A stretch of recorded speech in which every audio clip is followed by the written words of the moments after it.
Am I the asshole for throwing my daughter a second birthday party after the special needs girl I asked her to invite ruined her first party?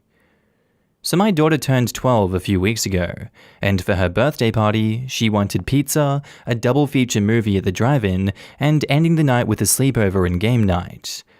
I told her she could invite 4 friends, and I suggested she invite Molly, a girl who had just moved into the area and is in my daughter's class. I even admitted that Molly was having a hard time making friends since the move. Molly has cerebral palsy and some development and intellectual delays, but overall seemed very sweet. My daughter agreed to invite Molly, but I think it was only because I asked. While Molly seemed to be a very sweet kid, she was absolutely awful at the party. She cried when we didn't get a pizza with her favorite toppings, and then stole the first slice of cake meant for my daughter. Things got worse at the movie.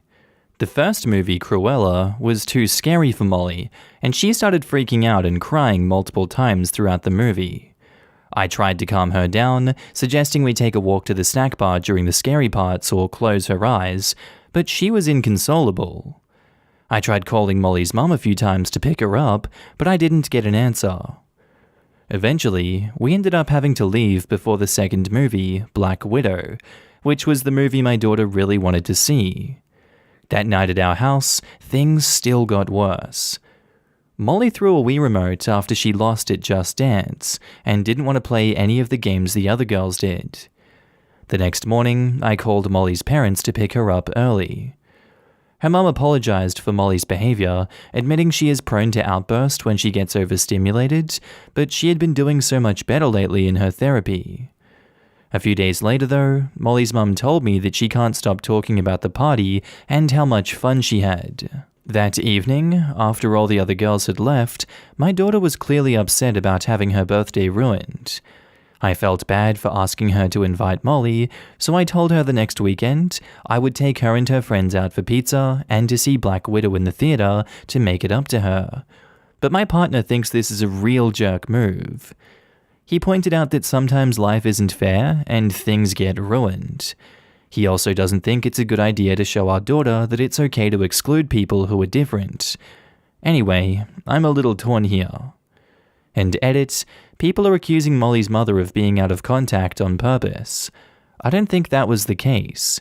I had to leave this detail out to meet character limits, but we called Molly's mum twice at around 11:30 p.m. but got no answer. Molly's mum actually called me back at around 3 a.m. and apologized greatly for missing my call and offered to come get Molly.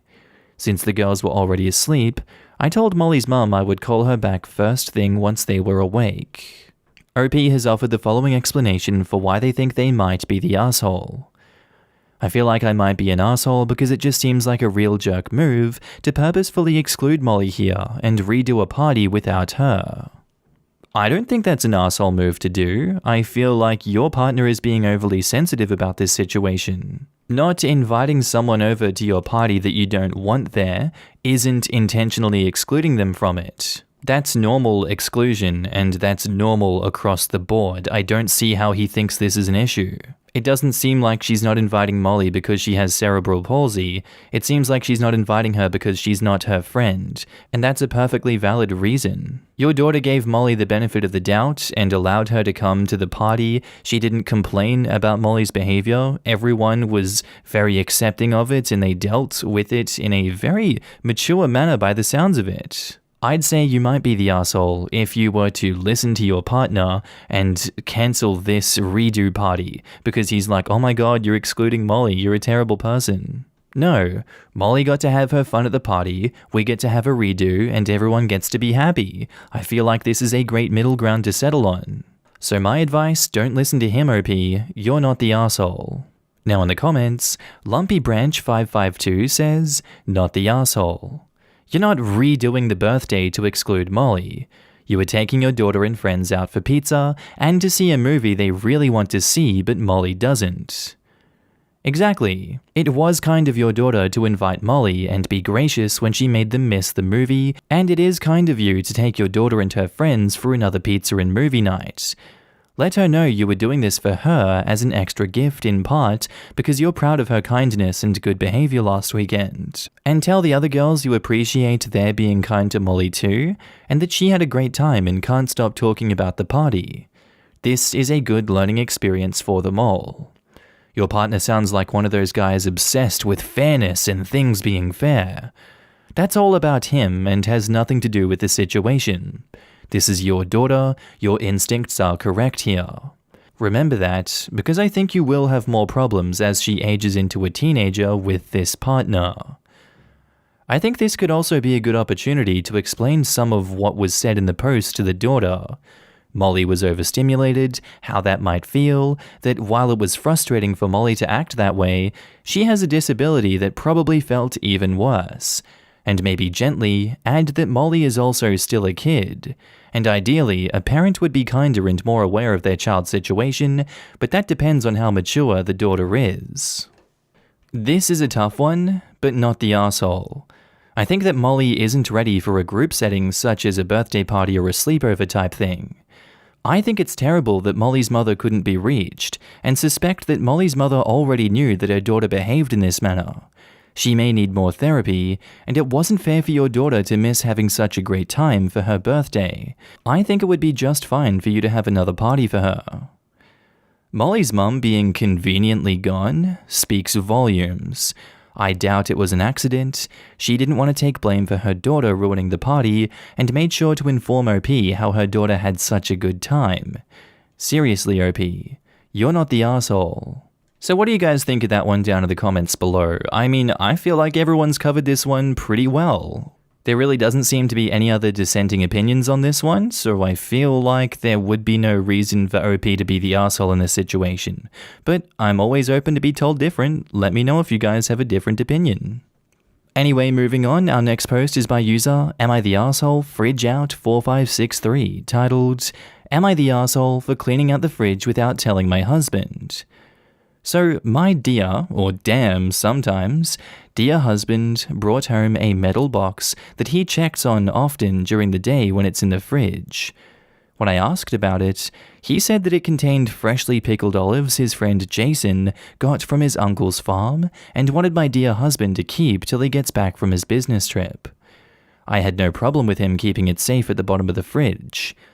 Dear husband always asks me to be cautious with the box and not open it as it'd be rude to touch other people's stuff.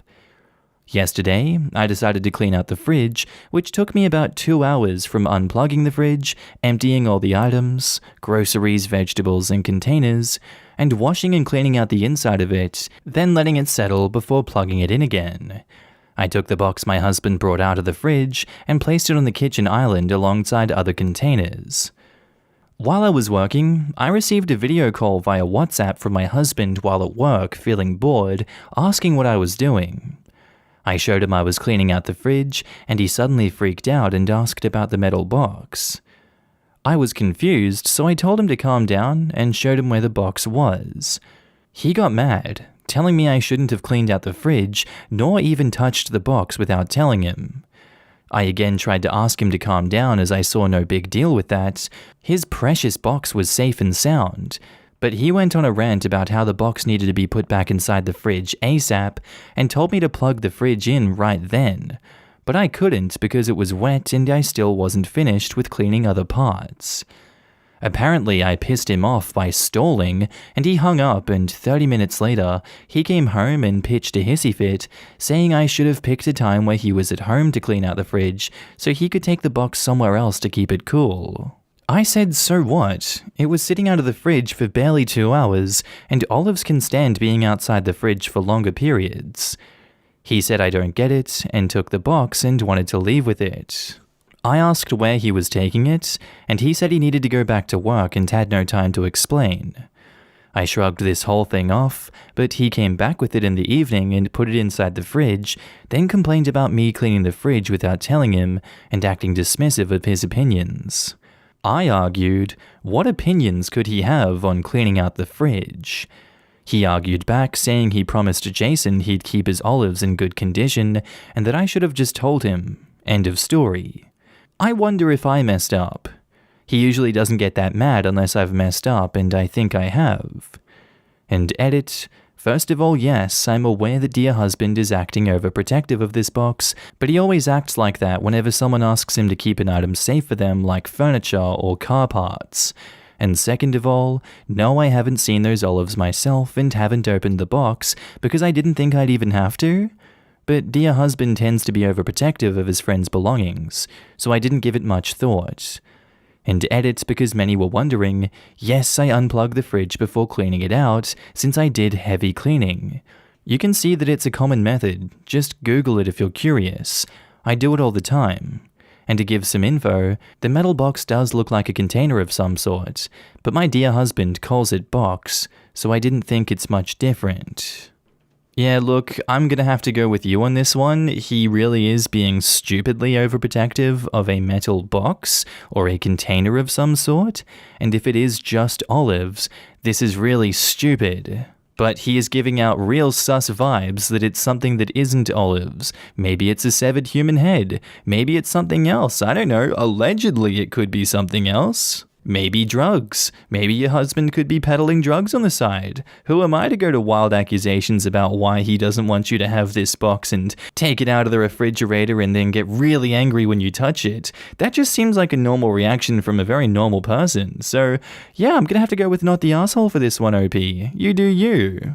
Now in the comments, Bored in 2020, relatable, says, am I the only reader thinking there's some type of drug in this box? Your husband is acting very strange about these quote-unquote olives. You're not the asshole, but your husband sure is. That's exactly what I thought. Nobody acts like that about olives unless they're stuffed with drugs. The real question is, who's Googling drugs that need to be refrigerated? Thankfully, your boy Wonderful Nobody 16 says, methadone is sometimes kept in the fridge, and when it is, it's generally in a little metal locked box. My ex had a friend who was on methadone, and when he visited, he had a fridge lockbox that contained his prescription. As soon as I read this story, I thought of him. My possibly way too deep theory? He's not checking on the box. He's opening it to get his dose to prevent the severe illness that comes with opioid withdrawal. And edit to add, he might want you to be cautious around the box because he's hiding active addiction. Or it could be because methadone can literally kill people that don't have a tolerance to opioids like that. Please, please be careful if you do handle the box again, as working under the assumption that it is methadone and is in liquid form, there's a small possibility that it can be absorbed through the skin. Again, if it's methadone, and if it's liquid, and if there's residue on the box. I'd also highly recommend getting your hands on naloxone, Narcan, to keep in your purse, if it's affordable where you live. If you happen to live in Canada, it's generally free and available for pickup at your local pharmacy. They'll even show you how to use it. Good luck. Cheap as Creepers 74 says, everyone sucks here. You're the asshole to all of us poor souls reading this post for taking all of your husband's super sketch behavior at face value and never once looking in the box so you could tell us what's in there. And your husband is the asshole for stashing those body parts in the family fridge instead of a Rubbermaid container in a random storage unit where they belong. Oh my god. Perfectly reasonable and normal conclusion to come to. Thank you so much, Jeepers Creepers, you frickin' nightmare-inducing movie that ruined my childhood. Now, Little Extra replies to her and says, anyone who's processed olives will tell you, you keep them at room temperature and you process them in a non-reactive container like plastic or glass, not in anything metal.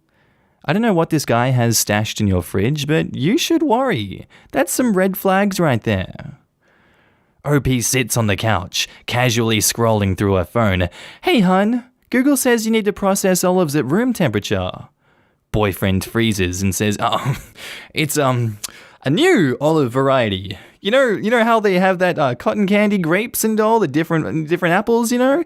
It's just like that. Exactly that. Also, don't open that box of olives, of course. And Craigie Bybee says, I live in Greece and I guarantee you it is not olives. They are completely fine being stored at room temperature for around 6 to 8 months. You should absolutely look in the box because he is hiding something. Also, not the asshole.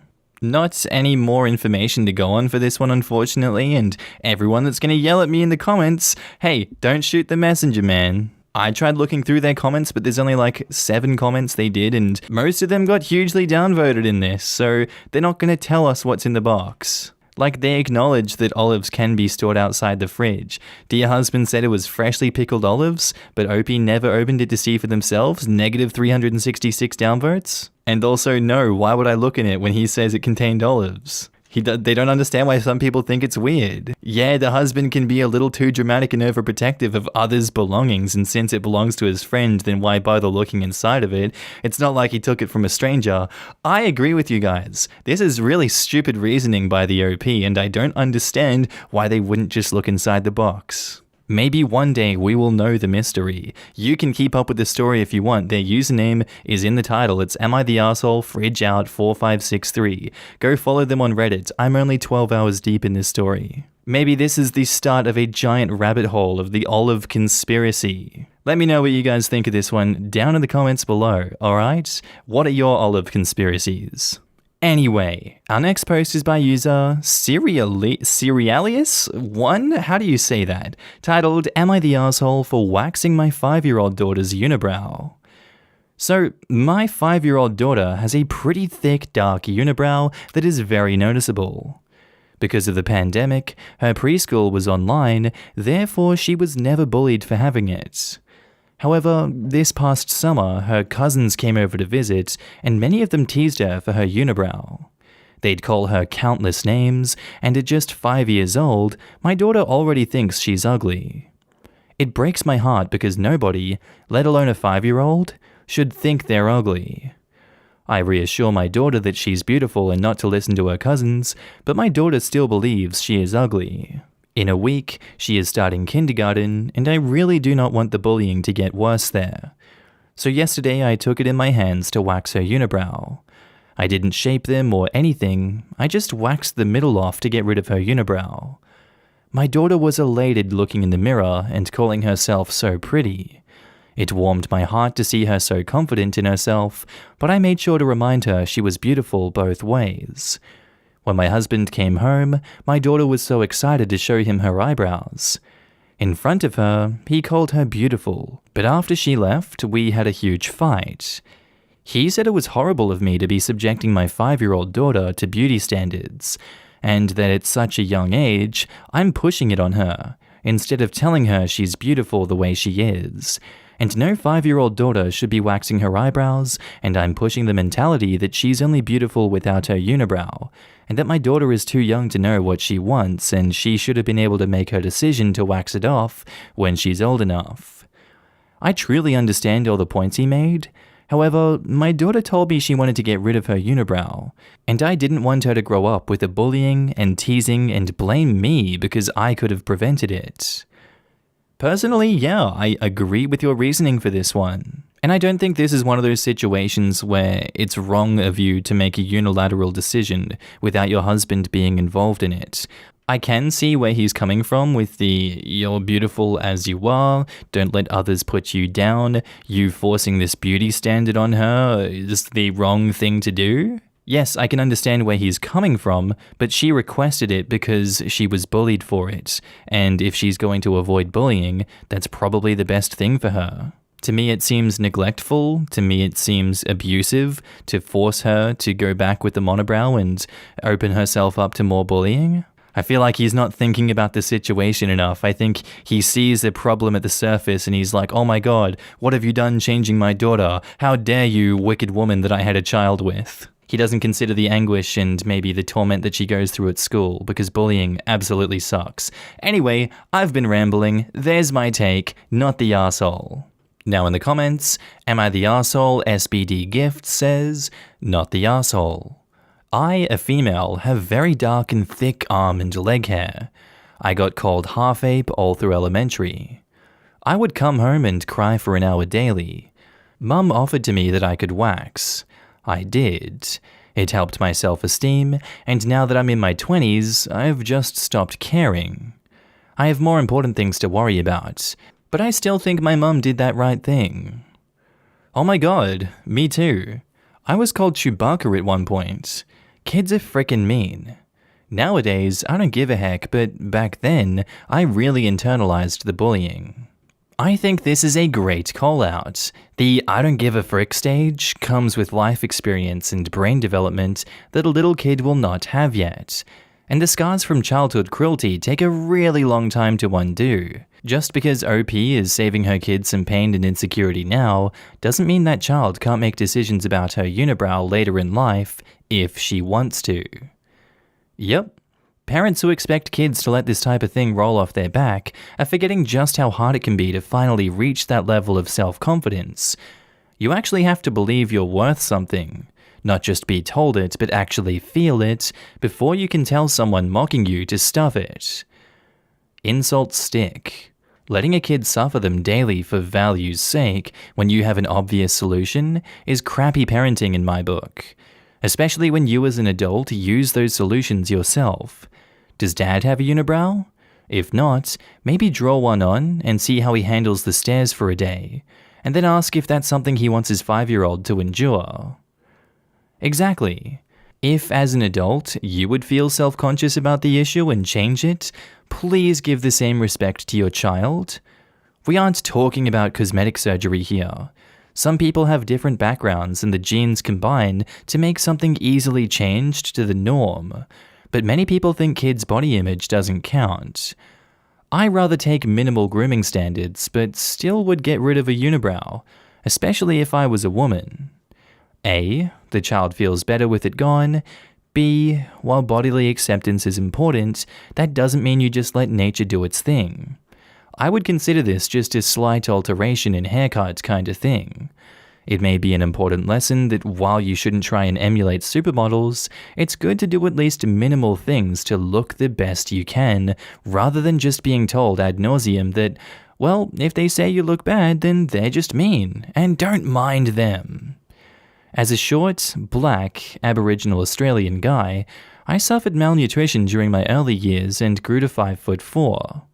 My mum, who wouldn't feed me even if she wasn't sleeping off an overdose, just told me they shouldn't be mean, instead of spending the money that grandma sent specifically for me to have food, as she saw how I looked, but instead mum spent it on drugs.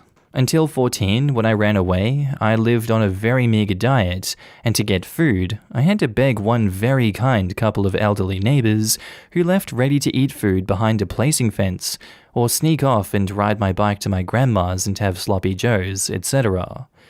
This is at 1 AM in the morning or so, but if you haven't eaten, If the daughter feels better about herself with some minor grooming, what's the problem? I bet the parent making those comments wouldn't like being teased about something so minor all the time. Not the arsehole. If your daughter wanted it and you can do this one simple thing to prevent bullying for her, it is worth it. That being said, you or the cousin's parents should have shut that crap down the moment it started happening. And not the arsehole. It's noble of him to offer to change society's backwards views of beauty, and offering your daughter a sacrifice to that altar, but your kid has already been bullied about it, and now she's happy and more confident. Your husband needs to cool down, but also definitely talk to those bullies' parents about it. Am I the asshole for telling my sister that being a gemologist doesn't make her a woman of STEM? I feel bad about this, but at the same time, grading diamonds doesn't shape up when our family includes doctors, investors, professors, and a former NASA employee. My sister Queenie and I come from a STEM-heavy family. Almost everybody went into the sciences. Name any branch and I can direct you to the parent, sibling, aunt, uncle, cousin, or grandparent who was involved in that field. Except Queenie. I hate to say this because she's intelligent, brilliant, and creative in so many ways, but she struggled with science and math in school. She's brilliant at art and English, so our parents encouraged her to go for an arts degree where she would thrive instead of a science degree, where she would have floundered. And she graduated with honors. We just didn't realize that getting a job with an English degree would be hard. We were still proud of her when she got a job in the jewelry industry. but I think she always struggled with being the black sheep of our family and being the only one without a career in science. Especially last year, or whenever everybody was talking about what their work was doing at Thanksgiving. Well, in the last year, Queenie enrolled in some courses and became a certified gemologist. I'm really proud of her for this. Her self-esteem has really improved since she got certified. And here's the part where maybe I should have kept my big fat mouth shut. We were having dinner at our folks' place together the other night. Queenie and I were on the porch with beer and just shooting the crap. She was gushing about her new work as a gemologist when she brought up how accomplished she feels and is comparable to everybody else in the family now as a woman in STEM. I respectfully disagreed with her on the woman of STEM part because gemology isn't really a science. Queenie's job now includes conducting quality control on her company's diamond stock in addition to selling the finished pieces. Her certification wasn't as involved or as intense as what most of us went through, which included years of graduate school on top of internships and research expeditions. There's not much of a science on determining if a diamond is good enough to place in a brooch. Not when our cousins include doctors, nurses, researchers, chemists, and even an engineer for Tesla. Long story short, Queenie is now furious with me and refuses to even look at me anymore. My parents are also pissed at me, though most of the family does think that gemology isn't a true scientific field. Her job is selling finished, finely cut, overpriced minerals to a clientele that believe in the De Beers lie. To me, gemology isn't really a legit scientific field. It's more akin to analyzing properties in crystals and gemstones to determine if it can be sold for thousands of dollars. It's like our crazy astrologer aunt who sells natal charts as a side hustle. Am I the asshole? And edit, can someone please explain how gemology is science? I just can't comprehend. I think it's pretty obvious how gemology is a science. It is in the name. I don't think you need to go much further than that, just because you don't recognize it as a science because of what, I don't know, everyone else in your family doing a science that you deem as upper class or better than gemology. Again, it doesn't stop gemology being a science, therefore she is in the STEM discipline. So what you're saying is coming out of ignorance. You should apologize for what you've said. I don't get how you're blind to the fact that you're an asshole in this situation. So yeah, you're the asshole. Now in the comments, NarrowMap4950 says, "You're the asshole, such an asshole." Gemology is a branch of geology. Geology is a science. Science is a STEM discipline. You went out of your way to remind your sister that she's an outsider and you think her job is fake science. You know full well how left out she felt and how proud she is of her job and accomplishments and deliberately made her feel like crap. Gotta keep her in her place under your heel, right? It's not just the fake science that annoys me about this. It's the retail is beneath me attitude. There but for the grace of God. When my sister started down the road of being a gemologist, she worked a retail job, albeit a fancy one. However, she is now considered an expert in the field and is consulted by a variety of people on the basis and is paid way more than any of the other professionals in the family. To conclude that gemology equals working the till in a jewelry store is just plain wrong. Pretty much everyone in the family supported her though. Gems are cool. And Vroff replies to that, "Also, we had no idea how hard it would be to get a job with an English degree, as if biology degree holders aren't out here working as cashiers at Dollar General. The idea that STEM equals automatic good job is absurd. Engineering and maybe technology, but science and math have to hustle. Goes to show that all the education and fancy degrees in the world can't polish a turd into a diamond of a human being or even teach them basic manners. You're the asshole."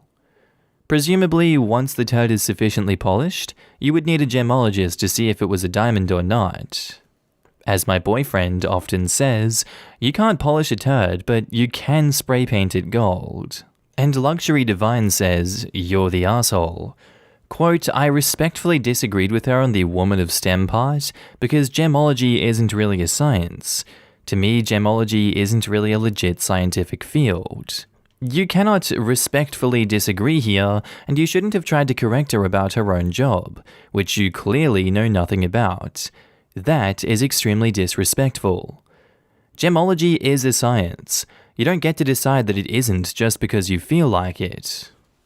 Here's some quotes. Gemology is the science of studying, cutting, and valuing precious stones, but the essence of gemology is in identifying the gemstones. Gemology is the science of dealing with natural and artificial gemstone materials. Gemology is a branch of science that deals with the study of gemstones. I mean, honestly, the goal you had to try to correct your sister, who literally does this as her career, just because of a false assumption that could have been corrected with a quick Google search? You should apologize to your sister and admit to your family as a whole that you were wrong without making any excuses. Our next post is by user Naked Dog, titled, "Am I the asshole for being uncomfortable with my girlfriend being naked around her dog?" So my girlfriend hates clothes, to the point where she's actively researched nudist colonies, and if it wasn't for having to occasionally go into the office, she would have moved there long before she met me. So, she's always naked around the house, which for me, it's hella nice. She's got a rockin' bod. The issue is her 2-year-old dog. The dog is super cute and fluffy. It's a Great Pyrenees, is very well trained, 10 out of 10 is a good girl. My girlfriend was there when her friend brought the heavily pregnant mum home from the pound, was there at the birth, and fell in love immediately. She sees that dog as the closest thing she'll ever have to a kid due to medical issues. However, my girlfriend is always naked at home, playing with the dog, naked, cuddling on the couch, naked. She keeps a slip dress by the door for walks, but otherwise naked. And it's weird, right? I tried to be subtle, but finally the other day I sat down with her and pointed out that yes, she's trained the dog to not sniff human butts, but it's still like something out of an illegal adult movie for her to be naked with an animal all the time. Wow, she got pissed, and she asked me to leave. I tried to talk sense into her, but she wasn't listening to it. I finally left her house, and once I got back to my apartment, I tried texting one of her friends, but she blew up at me saying I was an ass. My girlfriend is now radio silence. Am I the asshole? Edit, wow. I stepped away to make and eat dinner, and this blew up. I wasn't expecting this many things. To answer questions, no, I'm not a troll, and I'm not jealous of a literal female dog. I know my girlfriend isn't doing anything, but it's still weird. I do see being naked as sexual, since the only times I'm fully naked are when I'm showering or, well, having sex. I respect that my girlfriend doesn't feel the same way, but I'll get up to use the bathroom or something and come back to the dog in my spot on the couch, asleep with her head on my girlfriend's naked thigh. That's just so weird, how is it not? Now in the comments, Move Wait says, "You're the asshole. You basically just accused your girlfriend of having sex with her dog. How are you not in the wrong here? This dude should stop watching porn if that's the first thing that comes to his mind. Freaking disgusting. Plus, he says he sees being naked as sexual because he's only naked when he's showering or having sex. So, by his own logic, is he screw in the shower? Directions confusing. Dick now stuck in the drain. Quote, I tried to talk sense into her. You are lacking the prerequisite for this. You're the asshole. The I tried to talk sense into her? OP, it sounds like what you meant to say was, I tried to make you wear clothes in the comfort of your own home because I have fragile feelings about your dog seeing you naked. You're the asshole. The target for common sense getting into someone should actually be you. The only reason I could possibly see for dissuading someone from nudity in their own home is in cases of emergency that require immediate evacuation. But sounds like she's got that covered with keeping something close to the door. And US Justice Department says, you're the asshole. 1. You made a very strange comment implying some sort of bestial or inappropriate relationship with a dog. Just sit with that for a bit. 2.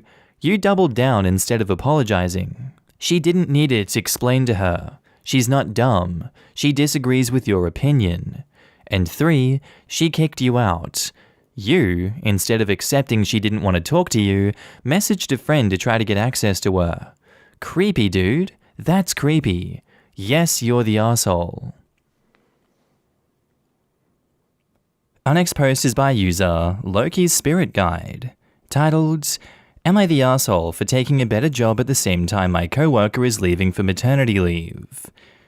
Now, I didn't go seeking a new job, but one found me. This job is the head of the department, has better hours, no weekends, better pay by a lot, and amazing benefits. And it's a non-profit, so I can get some student loan forgiveness after however many years. I'd be in a position to do a lot of good for an underserved population in my community, and I'm so excited about that. But here's the kicker. I'm supposed to start around the same time one of my coworkers is leaving for maternity leave. There are only 3 of us at my position. 3 people will suddenly become 1, and the workload will be nearly impossible. My boss is understandably pissed. He says that I will cripple them if I leave, and I should show some loyalty. I feel terrible for the timing, but why should I turn down my dream job when my coworker will be back in 12 weeks? Everyone at work is making me feel like an asshole because we're already short-staffed and can't get anyone hired right now, but why is that my fault? Now in the comments, Raph Owens says, "Not the asshole. Your employer would fire you in a heartbeat if it was profitable for them. Never have any loyalty to an employer. Go get that dream job." This so much. Your job has no loyalty to you as a person. Don't feel like you owe loyalty to a company. This needs to be repeated again and again. No matter how loyal an employee you are to a company, they will never be that loyal back to you. Don't give up on your dreams for a job that will replace you as soon as you walk out. There are some very rare exceptions, but anybody in that kind of company probably isn't looking for a new job. To be honest, there isn't. My dad was a man you would probably class as an exception. When he was forced to retire by his original company, the company he was building software systems from headhunted him to go work directly for them. They were good to him. He was loved there. He had a skill set that is very rare and hard to replace in my country. They were legitimately sad when he died. They were not a bad company. They were also harassing me to see if I could find his last work and advertising for a new position within a week of him dying. Their company needs marched on even though he was gone. I can't hold a grudge, but it's a very good case in that there are no companies who value you more than what you can produce to keep them going, even when they did enjoy having you as a person around to do the job. The rare exceptions are merely understanding companies that will miss you with good managers and bosses instead of the usual crepe. But they will still discount you like the human capital you are the second you are not of worth to them anymore, because that's how capitalism works. And edit to explicitly state for the heart of reading you will be able to enjoy below. I don't expect a company to run itself into the ground being a bleeding heart. So, like I say, I get it. But at the same time, even if you have a nice company who are good to you, always make your career choices based on what's best for you, not them. The good ones will understand that's the nature of business, and the bad ones don't deserve to smell your farts. Cap Manor 1755 says, "Not the asshole. Your boss can do what bosses do. Recruit a temp from an agency or a consulting company. This is absolutely not your problem. Now, if he is this big of an ass, you might not get a reference out of him, which could bite you if this job falls through, but personally, I'd take that risk." And not the asshole. Jobs that demand loyalty give none, and a good boss doesn't get mad at the employee who is offered a better position. They may be privately annoyed, but they don't express it to employees. Rather, they wish them well, or make a counter-offer.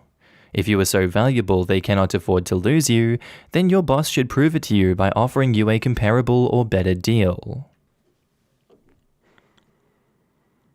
Our next post is by user Back in Black Am I the Asshole, titled, "Am I the asshole for wearing black to my brother's wedding?" So, I have an older brother who got married this past weekend. He and his bride had a relatively small outdoor wedding, less than 100 guests. For whatever reason, they put on the invites that they wanted the guests to wear certain colours. The invite said the acceptable colours were fuchsia and sky blue. I asked my brother about it, and he said it was just something he and his fiancée wanted and thought it would be fun to have a colour-coordinated wedding. The problem I have with this is that I only wear black and white. Like, I literally do not own any clothing that is not black, white, or a combination of the two. I do not own any clothes that are blue or bright pink. I told my brother about this long before the wedding, and he just told me that I have plenty of time to find something that will fit the colour scheme. It was like he has no care for the fact that I don't wear those colours at all. I complained about it to my parents, and my mum offered to take me shopping to find something to wear, and she told me it was just one day, and that wearing something a different colour for a few hours is not going to kill me. When we went shopping, I hated everything she made me try on, and she ended up just buying a couple things in the two colours and brought them home. The morning of the wedding, I refused to put either thing on. I had brought my favourite black dress that was more than nice enough for any wedding, and I decided to wear that instead.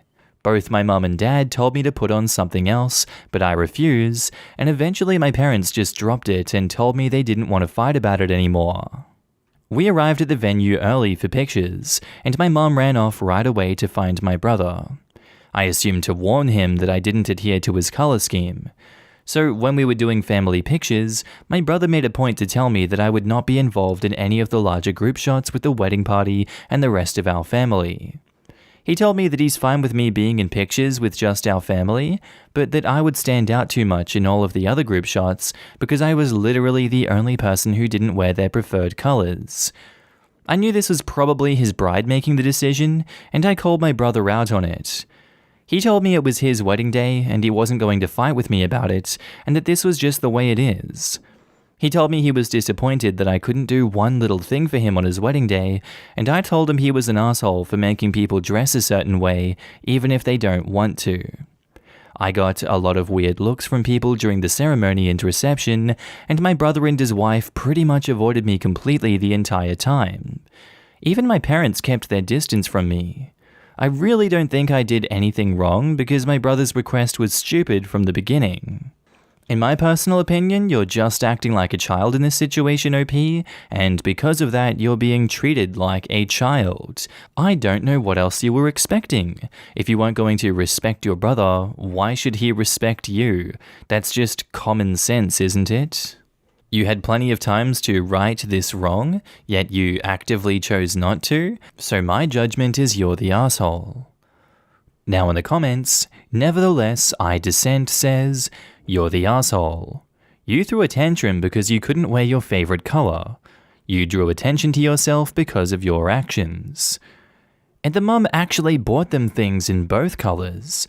OP bought her black dress anyway and then refused to wear anything else. OP, I get having a preferred color. Almost all of my dress pants are black and I have a lot of black and white tops. But I really think you could have worn the colors they asked. Maybe it was a little precious, but not completely outrageous.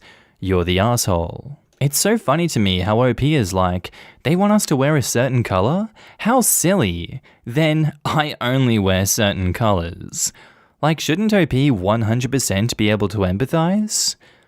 The petty part of me sincerely hopes if OP ever throws a full goth wedding, the brother and his wife show up blue and pink in a sea of black. You're the asshole. You are 100% the asshole. It's a slightly ridiculous request, but it was a very clear one. You literally were the only person in both close families who didn't wear the preferred color. It's also pretty rude to wear all black to a wedding. You could have worn a blue scarf, but you weren't even willing to do that much. In my family, you'd have been kicked out of the wedding. Black is for funerals. Wearing all black to someone's wedding is wishing the marriage death. You are mourning someone's future. It is so tacky and tasteless. Black suits? Sure, that's fine. All black suit, tie, and dress shirt? Here's a different colored tie. All black dress? That's it. Change or we kick you out. That depends on the culture, obviously, but wearing a little black dress to a wedding is generally considered acceptable in the US. It's pretty much a default outfit if cocktail attire is requested for the dress code. Although I understand your point, in this particular instance, an LBD was not appropriate attire. Everyone else attending the wedding understood this. OP understood this, but couldn't be bothered to make an effort for her brother. OP, you're the asshole. And Esther in Time says, you're the asshole, it's a dress. Wearing pink for a few hours isn't going to melt your skin off. You knew that it was a simple request and you still dug in your heels and decided to be a brat because you apparently think the whole world revolves around you. It would be embarrassing enough for you to act like that at 16, but you're pulling this crap as a legal adult? Effing yikes. Am I the asshole for leaving a diner a 1-star review for refusing to accommodate me and remake my food? Yesterday, I took my son out to eat for lunch. We decided to try a cute family-owned diner that had pretty good reviews. Now, I have some severe, potentially life-threatening food allergies, so I usually try to play it safe and order something I know does not have anything I will react to in it. I ordered a toasted gluten-free grilled chicken breast wrap with lettuce, onions, and green peppers. Those were the listed ingredients, and that seemed safe. When I got my food, I noticed something red in it and picked it out with my fork. It was a tomato, which I'm highly allergic to. There were tomatoes all through my food, so I was unable to eat it. I quietly motioned for someone to come over to explain the situation, and they called for the owner to listen to me. The owner said they'd remake the food, but they'd have to charge me again for the time and ingredients, even though I could not eat what I was given. I pointed out that nowhere was tomatoes listed as a part of the dish I ordered, and if they were in the wrap, it should be listed so people know what they are getting, especially if someone has an allergy to something. The owner said that they don't put everything up on the board, and it's not a big deal, and for me to either pay to have my food remade, or I can choose to not eat, but I will not be receiving a second meal for free. I ended up reordering my meal to my specifications, and it took over 30 minutes to come out, when before it was less than 10, and was obviously burnt. I ate what I could and threw the rest away before leaving. I was really disappointed in the whole experience and ended up writing a 1-star review blasting the place for how I felt they treated me. Am I the asshole? And edit to add, this is a type of wrap I had ordered at many other places before, and it does not typically come with tomatoes. It would be the equivalent of getting a Philly cheesesteak with tomatoes, basically. Personally, I get that leaving a diner a 1-star review is an absolute death sentence for a lot of people, and that's something that these days everyone's like, please just don't do. Please don't give them 1-star review. You're going to kill the business with this. But to me, this experience does warrant a 1-star review. They didn't indicate that this wrap that never has tomatoes in it. It wasn't on the menu. They didn't apologize for their mistake. They took 3 times as long and burnt your food. I would say intentionally, this seems like retaliation by them. This isn't the kind of restaurant you want to go eating at if they're going to treat you like this, and it is wholly deserving of a 1-star review. In my opinion, screw them, not the asshole OP.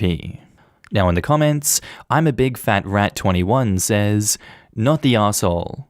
If they're gonna list the ingredients, they should list all of them. Also, it's awful that they made you pay for 2 meals when they were clearly in the wrong. I agree that they should not have had her pay double, but most menus are descriptions, not recipes. It's not reasonable to expect every ingredient to be listed. If there's a dangerous allergy, ask. I would agree for things like spices and the like, but if they're listing what is in a wrap, leaving tomatoes out is pretty big. Right? What the hell are these people on about? It's not reasonable to expect every ingredient to be listed. No one's expecting them to list things like salt and pepper and love, but I have never once seen a sandwich on a menu that didn't list the toppings, ever. Maybe at the top it'll say all of the following menu items comes with these things by default, but if there's an entire topping on the sandwich, why wouldn't you list it? Tomatoes are one of the most commonly hated and allergy-causing foods. Secretly adding them to people's food sounds like a sure-fired way to go all the way out of a business. And I feel like the kitchen should still be informed of allergies to avoid cross-contamination issues. Having worked in kitchens, I've prepared peppers on the same surfaces as tomatoes, stored them next to each other, and handled both without washing my hands between. If someone had an allergy, you'd wipe all the surfaces and prepare fresh stuff to make sure they don't get sick. Not the asshole. They earned a 1-star review. This is the reason for 1-star reviews. If I plan a group outing, I want a decently accommodating place. People choose dishes depending on what's in them. That's like ordering a pizza and the place surprising us with olives or pineapple. This was a legitimate concern, not even a preference. When they brought the burnt one out, I would have just got up and walked out without touching anything. It would be harder if you already had a drink other than tap water. They can't charge your other guests for what you didn't touch, if you had company. They would try for sure though. Everyone sucks here, because they were wrong as many others have pointed out, but if you have severe, potentially life-threatening allergies to common ingredients, I honestly think it's on you to check with the server when you're ordering. I have a friend who has such an allergy to shellfish, and even when she orders chicken or beef, she always mentions it so the kitchen can avoid cross-contamination. Exactly. It's on you to always check with your server about allergies before you order anything, and on them to list full ingredients. Servers act like you're crazy when you tell them you have a food allergy to something that has no business being in the meal you ordered. I have a beef allergy, and once I ordered a crab cake and mashed potatoes, and there was beef gravy all over the mashed potatoes and the crab cake. Another time I ordered a chicken salad, and there was beef broth in the dressing which was listed as balsamic. At a convention where barbecue chicken was the entree, there was beef broth in the barbecue sauce. So I've concluded that restaurants are obsessed with beef, and I mention it every time. Everyone sucks here. If you are deathly allergic to something, it takes 2 seconds to confirm that ingredient isn't in there. You now want them to eat the cost because you couldn't be asked to manage your own health condition. I say this because tomatoes in a sandwich place are common. Just because it's not listed doesn't mean other ingredients aren't cross-contaminated with it. If you're as allergic as you say you are, you should always point it out so they can use a fresh cutting board and knife.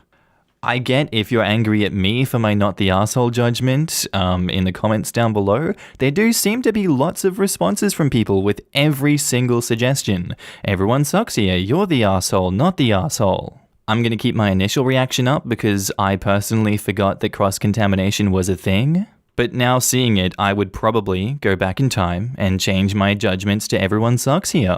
I do think it's a reasonable assumption if you're in a wrap/sandwich joint that there is going to be some cross-contamination with tomato and tomato product. So you should probably tell them ahead of time, hey, just make sure tomatoes didn't touch anything in relation to my wrap.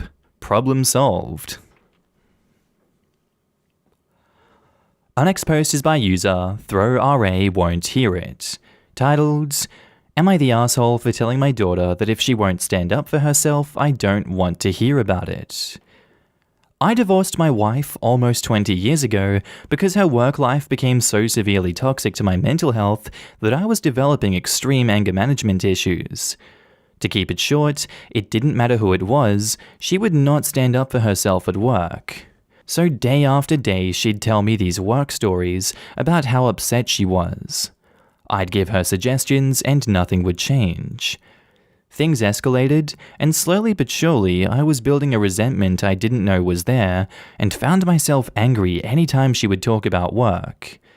She refused to get therapy or do anything to improve her situation, and our marriage slowly fell apart because of it. It wasn't until I decided to get therapy myself because I couldn't control my anger that I realized the relationship itself had become toxic for me. It took a lot longer after that, but we ultimately divorced as a result. Fast forward to present day, and my adult daughter is now working in the federal government, and she's letting the same thing happen to her. We talk on the phone every other day, as we live in different cities, and the past 3 phone calls she's complained about the same situation. I'd given her suggestions and nothing changed. I immediately recognized my anger building, so I just stopped her last night and told her that if she won't stand up for herself, I don't want to hear about it. She called me an asshole and hung up on me. This morning, my son called to ask why my sister is telling everyone I'm an asshole, to hear my side, and so I told him the abridged version, and he told me I'm the asshole as well.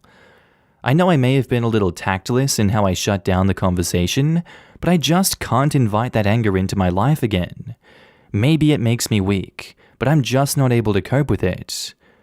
And edit, instances of standing up with my wife. She'd be in a team of 5, but because she was very efficient, her team lead, super, or manager would keep putting more work on her. Even when she had more work than she could do, she would never say no. At one time, she was on 7 projects, and everyone else in her team was on 1. She just wouldn't say, "I can't, I'm swamped." I would literally suggest she say something like, "I'm already on 7 projects, I won't have time to take on an extra, I know X is only on 1 project right now, have you asked them?" She would complain and stress out and have breakdowns before the week started because of work anxiety, but still wouldn't say no. After years of this happening to my wife, but her never doing anything to change it or to try and improve herself so she'd have the confidence, the anger I was feeling at her workplace was carrying over to her. I couldn't stomach hearing about her work anymore without immediately becoming angry, but I kept bottling up until I couldn't anymore. Now my daughter is letting the same thing happen to her, so just hearing about it is immediately putting me in that place again, and the anger I used to feel is coming up with my daughter. OP has offered the following explanation for why they think they might be the asshole. I think I may be the asshole because our children, to my knowledge, have never been told why their mother and I are divorced. They don't know that I just can't manage the anger this type of situation creates in me, so my daughter didn't have context. Now in the comments, Webby Vanderquack says, "You're the asshole. You are 100% to blame for absolutely everything you've described here. Your anger issues are your fault, and they are the problem. Not your wife, not your daughter. It is totally normal for the women who love you to want to talk to you about struggles at work. It's a totally normal thing that humans do. They're not asking for your advice. They're not asking for solutions. They want you to listen because you're supposed to love them. They want empathy and understanding. Comprehend this before you alienate your daughter, just like you alienated your wife." And Bending Spoon replies to that and says, "I feel like I'm taking crazy pills reading these comments. Yes, it's normal to vent sometimes, but it's also normal to get tired of hearing someone vent about the same thing every time you talk to them while taking no steps to improve or change the situation." OP isn't his daughter's therapist. I don't think he phrased it in the best way he could have, but it seems like OP is setting a healthy boundary for himself. Even if he did stop trying to look for solutions, which he should since it's clear they're looking to vent and not solve, it can still get tiring to hear someone complain about this same issue all the time. At some point, you just run out of things to say beyond, "that sucks," about a problem you already know. No assholes here. But OP's daughter only talked to him about it a few times. That isn't making her dad her therapist? It seems to me that OP is projecting how he felt with his ex complaining to the daughter. It's only been a few instances with his daughter talking about her work, yet he feels the same anger he felt with his wife come up. If it was constant with the wife, I can see why he got a bit frustrated, but it's different with his daughter. She's not doing anything near what the ex did. Even the examples he gave in his edit are about his wife and not his daughter. He blew up on his daughter because of his issues with his ex. And Bending Spoons replies to that and says, "It was only a few times for now, but OP's daughter is venting about her job and not mentioning taking any steps to change the situation. So OP can safely assume this is not a problem that's going to magically resolve itself anytime soon. On top of that, if she's vented about this 3 phone calls in a row, it seems like a fair assumption to think she will continue doing it, and therefore it seems wise for OP to set that boundary early. Also, blowing up seems a little bit dramatic, and I think a lot of people are imagining OP being a lot meaner than it sounds like he really was. He just said he stopped her and told her that if she wasn't going to do anything to try to solve the problem, he didn't want to be a recipient of her venting. That is not blowing up. That's setting a boundary with someone you love because you don't want your relationship with them to suffer. If you have a problem that you know isn't going to change and you just want to talk out your frustrations, then that's literally what therapy is for. Don't keep dumping that stress on the people you love. Any Significance 595 says, "You're the asshole." Women are frequently regarded differently in a work environment than their male counterparts. Standing up for themselves is not necessarily the easy task you believe it to be. And if you're a woman with good work ethic, good luck getting them to listen to you instead of assuming you're exaggerating. Hell, I literally told my boss, I don't have time for an extra project. I'm already really overwhelmed and behind, and I'm struggling to catch up. And less than 15 minutes later, she was putting another project on my desk and stopped me to make me do other things twice the next day. There are a lot of crappy bosses out there who just genuinely do not give an F.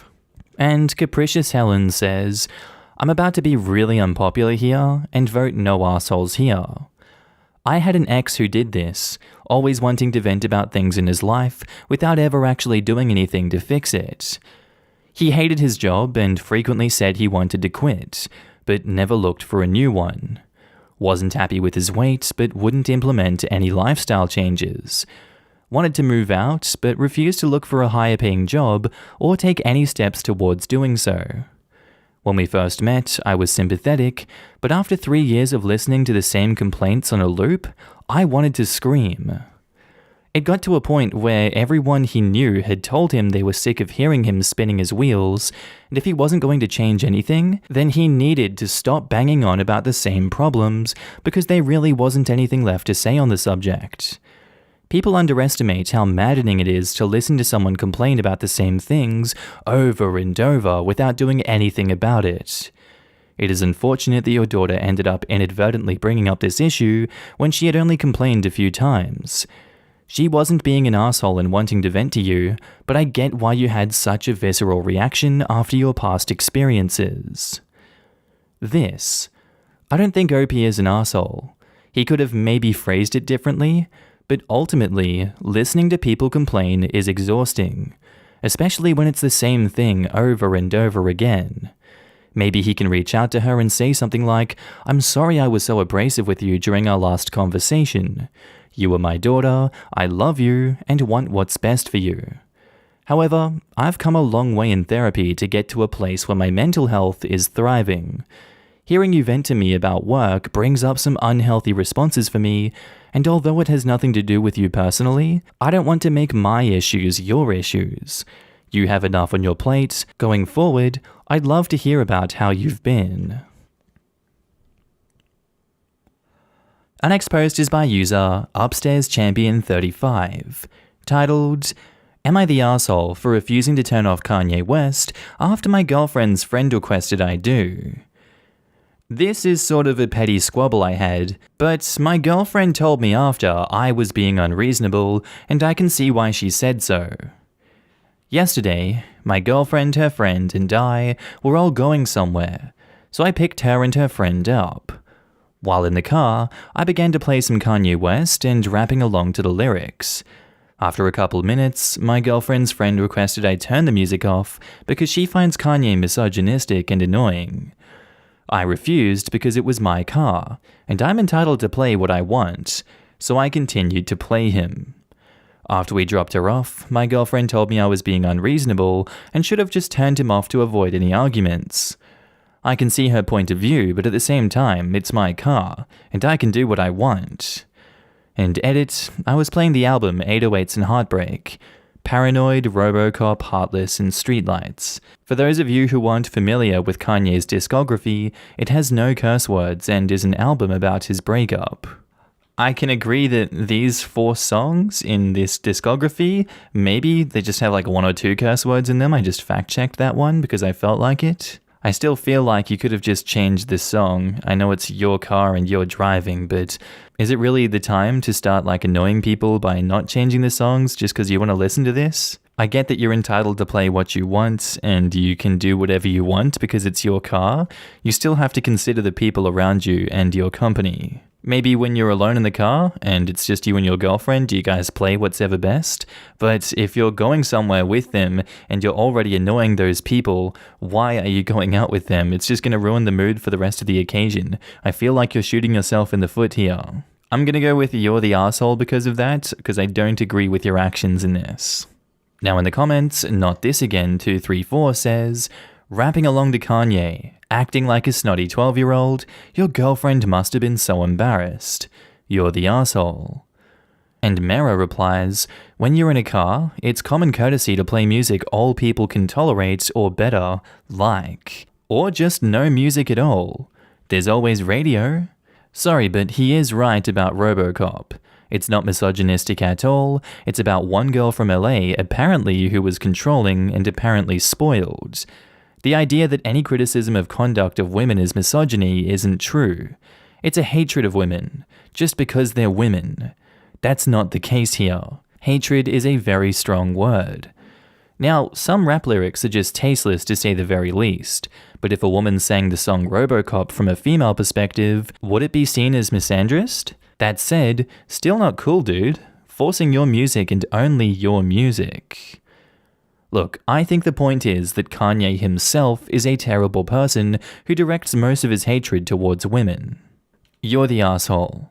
Yes, you can play whatever you want in your own car, but if a passenger that you've agreed to transport asks you to nicely turn something off that they find offensive, then you're an asshole if you don't have a good reason for refusing their request. Look, mate, if someone is gracious enough to drive me somewhere, they get music choice. It's like being invited over to someone's house and requesting that the football game be switched over to The Bachelor. It's a fine request, but you don't get to throw a fit if the person who lives at the house would rather watch the football game on the TV they own. And Kangar says, no assholes here. She's allowed to ask and you're allowed to refuse. I totally agree. The comments in this thread are blowing my mind. I've always thought it was driver's privilege to pick the music. Sure, she can have an opinion, but not a say. It's kinda like going to someone's house and demanding they change the TV channel. No assholes here. But no one is demanding anything. They're asking. This girl was uncomfortable with the music and asked to turn it off. The point of being considerate is that you do things that you don't have to do because you realize that the things you were technically allowed to do can nevertheless negatively impact others, and you don't want to unduly do so, particularly when it's no big loss on your part.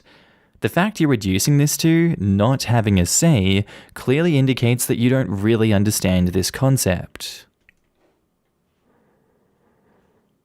And our next post is by user AcidicKirgis4, titled, Am I the asshole for telling my sister she's a failure as a parent because her son is in a relationship with a cartoon character pillow? Good day, y'all. My 18-year-old nephew is in a relationship with a body-sized pillow with some sort of Japanese girl cartoon character on it. Yes, a relationship. Like, that's his girlfriend, with a frickin' cartoon character. He proudly walks around with the pillow and talks to it. I asked my sister what the hell is going on, and she called me a bigot for not supporting this. I told her she failed as a mother and that he needs to be straightened out. If he's mentally ill, which is likely, he needs to seek professional help. Otherwise, someone needs to set him straight because this is frickin' pathetic. The whole family is against me. I don't hate this kid, he needs help, but I can't understand why I'm the only one here who thinks this is a problem.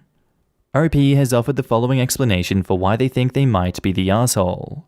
I think maybe I was the asshole because I shouldn't be commenting on my nephew's relationship and just leave them alone. Look, I get that you're coming from a place where you want to help your sister and you want to help your sister's child, but the way you've done this is so aggressive that I can't blame them for not wanting to listen to you and being annoyed at your approach to this one. I frame this in the context of if my mother had one of her siblings approach her because they saw me choosing to do YouTube, and instead of being like, is everything okay there? What's the deal? I'm like, what's happening there? They went, who the hell do you think you are allowing your son to do this? Terrible parenting choice. That boy is deranged. What's wrong with you? I feel like that person would just by default be an asshole. And yeah, I take into account when everyone in the comments always says, you know what, you're just being rude, saying swear words, being aggressive doesn't make you an asshole. It means you just, approach something wrong. I really do think context matters in a lot of these situations. And in this situation in particular, it doesn't sound like they know too much about this 18-year-old. It feels like they're just seeing this for the first time and they're just meeting this child for the first time. Maybe there's some mental illness going on. Maybe there's a lot of things going on in this kid's life, and this is a coping mechanism. I would need to know a lot more about this story because it's so easy for me to just assume this is a normal 18-year-old boy with no history of anything going wrong with him. This is just him being a weeaboo. So easy for me to assume that and be like, yep, that's a big problem. That's not normal. But life isn't black and white like that. Life is very grey. So I can't make a judgment unless I knew these things. So I'm going to go, you're the asshole for how you approached this. Although I don't particularly disagree with you wanting to help out and be like, what's going on here? Now in the comments, Diacetyl Morpheus says, I don't really understand the comments here. The OP is the asshole here because he was pretty aggressive, but his concerns are real. I mean, there's nothing wrong with anime characters and liking them and masturbating or humping a body pillow, to each their own. But talking to it is pretty weird, and maybe a sign of psychosis or some other illness. No, you won't convince me that there is a valid excuse for talking to inanimate objects. I'm not saying that it's inherently wrong, but if he really is convinced that the pillow is listening to his words, then there is something wrong. Snoo Bunnies replies to that, agreed. The delivery was messed up, but the reasoning behind it is 100%. There sounds to be something wrong with this boy, and he needs the proper mental health. Or at least taught that you do not play with your sex doll around people without their consent, or act out your kinky fantasies around people without their consent. Not the asshole. Whether the kid needs a mental evaluation, or a lesson in sex ed, manners, and what's appropriate for people not willing to participate in your fantasy and what's not, the behavior needs to be addressed. It sounds like it's more than that. There are people who appear to be sincerely trying to deliberately induce a sort of delusional state that involves behavior like this, with the goal of ending their loneliness by creating an imaginary friend who fulfills their emotional needs. Look up Tulpa if you haven't heard of it, or maybe don't. Perhaps it's possible this kid has accomplished it, or maybe he's trying but hasn't succeeded. RLK Griffith says, you're the asshole for how you approached this. You did not express compassionate concern. You did not inquire about whether the boy is experiencing other psychiatric symptoms. You did not offer help in identifying resources. What you did do is insult your family, mock your nephew, and put everyone on the defensive. Your nephew would benefit from a psychiatric evaluation to assess for psychosis. If a psychotic break is going to happen, 18 is a prime age for it. Atypical behavior and poor reality testing can be a feature of many treatable conditions. If you're actually concerned, apologize and start over with your sister. Nephew might have OS, objectum sexuality, where a person develops emotional, romantic, and sometimes sexual relationships to inanimate objects. This is what I was thinking. I watched a documentary about it ages ago. There was a woman in a relationship with her competitive archery bow. Then they broke up and she struggled to work with her ex, i.e. the bow, and another who started dating the Berlin Wall, asking it very tenderly whether anyone had ever touched it before. Honestly, the whole thing was one of the most fucking things I've ever seen. But they weren't hurting anybody, so live your life, I guess? Oh my god! I've never heard about this. That is very interesting. I saw that. It was the same one that had the bald lady who was in love with a carnival ride, and she had sex with it by going to the park while it was closed and masturbating while lying underneath it and rubbing its grease on her face while saying, "I want your fluids," over and over. People that stick to the end of these videos, I'm so sorry. I always find the wildest things at the end of these videos. I'm so sorry. I actually can't deal with that. What the hell? And Ellie Lyon says, not the asshole. Ignoring mental health issues is child abuse and a danger to society. The idea that an inanimate object can be involved with a human is a psychosis. He needs help. And you're the asshole. I don't endorse relationships with body pillows, but every word of your post is dripping with hate and derision for this kid and his mum.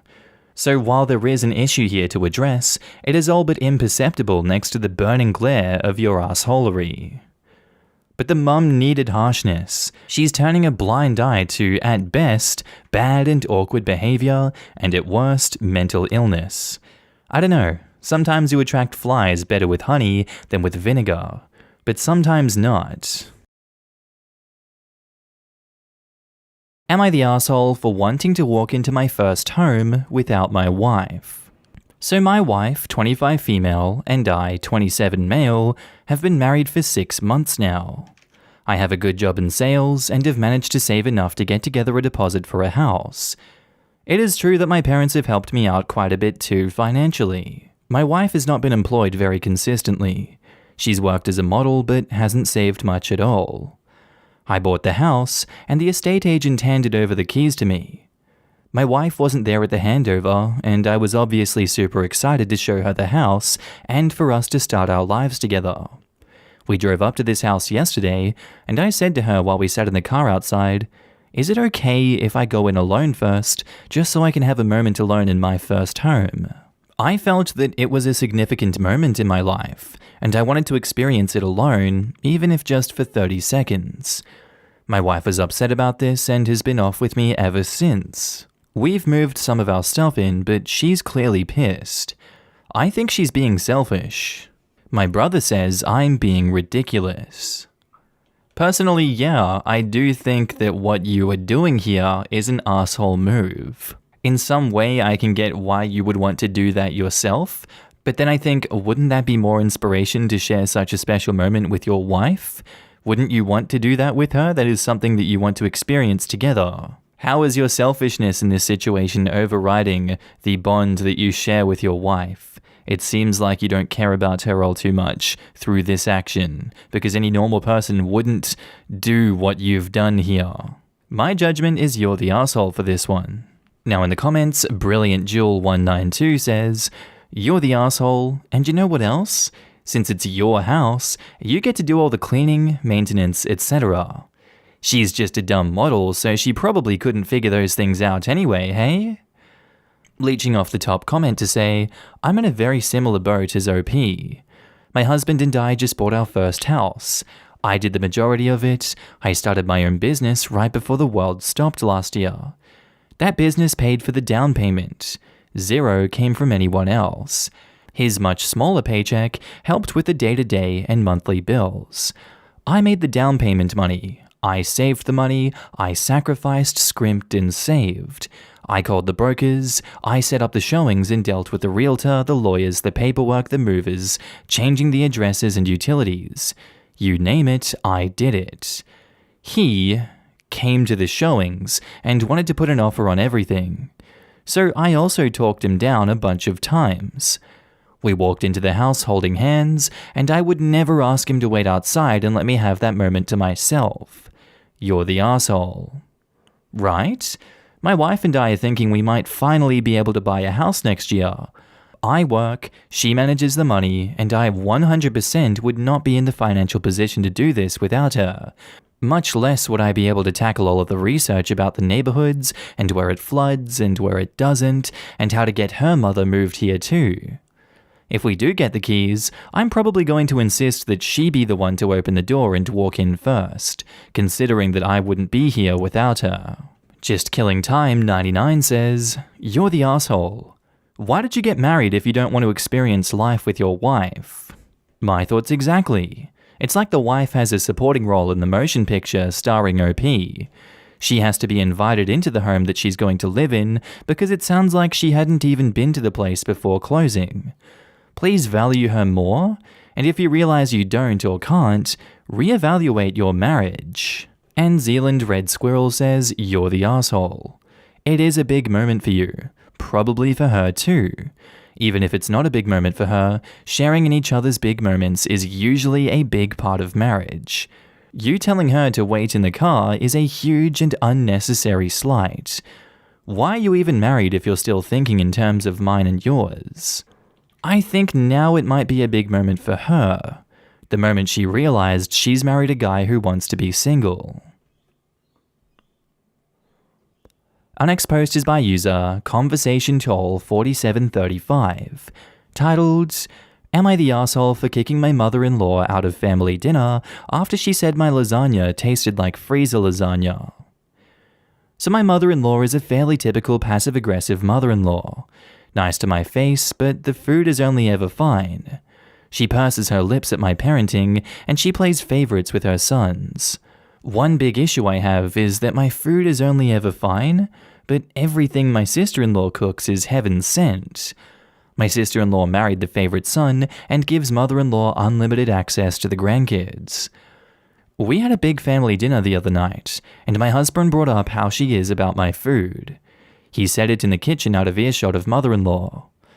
Brother-in-law decided to do a test and had father-in-law, her ex, cover her eyes and asked her to try something. Now, first of all, there was literally 10 minutes of back and forth about her being convinced it was a cockroach, so by the time she got it in her mouth, it was probably cold.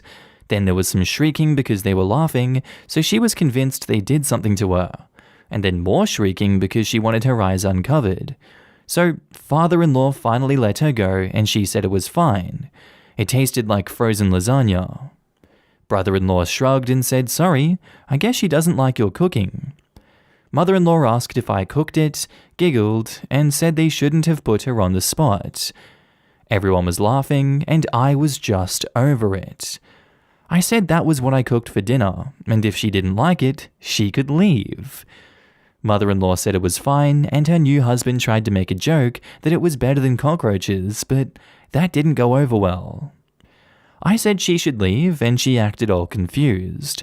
Mother-in-law left with her husband, and brother and sister-in-law went after them. Father-in-law defended her and said I was being too sensitive, but my husband took my side and said she can't come back until she apologized. Now sister-in-law and brother-in-law are saying I set her up. I'm a crybaby, and I just wanted a reason to kick her out. OP has offered the following explanation for why they think they might be the asshole. It was kind of a setup, and everyone put her on the spot. She wasn't intentionally rude, and maybe I was too sensitive because frozen lasagna isn't the worst insult. I kicked her out and caused drama and a divide in the family. I think you've done the wrong thing in this instance. I do think that you were acting over the top, and that, yeah, frozen lasagna, that hurts to hear, but she was put on the spot, and what do you expect her to say in this instance? If she's not cool with being pranked, as she thought she was, why do you want her to give a gleaming review of what was being put in her mouth? This was a dumb setup, you got backlash, people tried to play it off, but you didn't let it go. You're an asshole in this situation, man.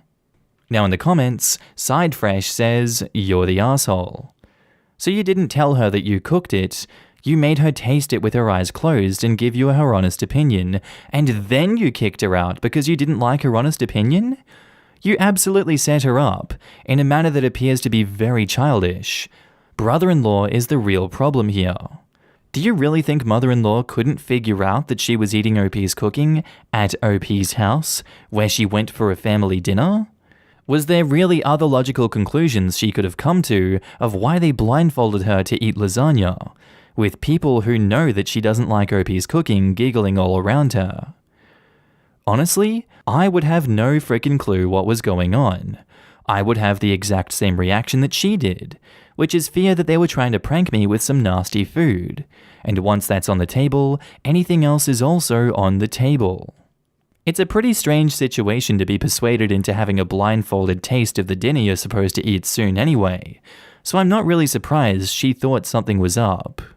Tibbletab says, you're the asshole. You did a blind taste test. She didn't like it. That's allowed. Not everyone is going to like your cooking. Setting someone up and then getting mad is not okay. And to edit to add, it honestly doesn't matter who ran the taste test. Mother-in-law isn't impressed with the food that OP cooks. Not everyone will like everyone else's cooking, nor do they have to. This is still a case of a major overreaction. OP didn't have anything to do with the taste test. Not the asshole OP. One Mike Nation says, you're the asshole. I see a lot of people saying not the asshole, but from what I get from this is that you all decided to trick your mother-in-law into admitting to liking your cooking by having her taste it blindly. But when that backfired and she still says she doesn't like it, not knowing that you made it, you got upset and kicked her out. Can it be possible you're just not as good of a cook as you think you are? Info. Did you agree to the blind taste test? Because it seems like you were both set up.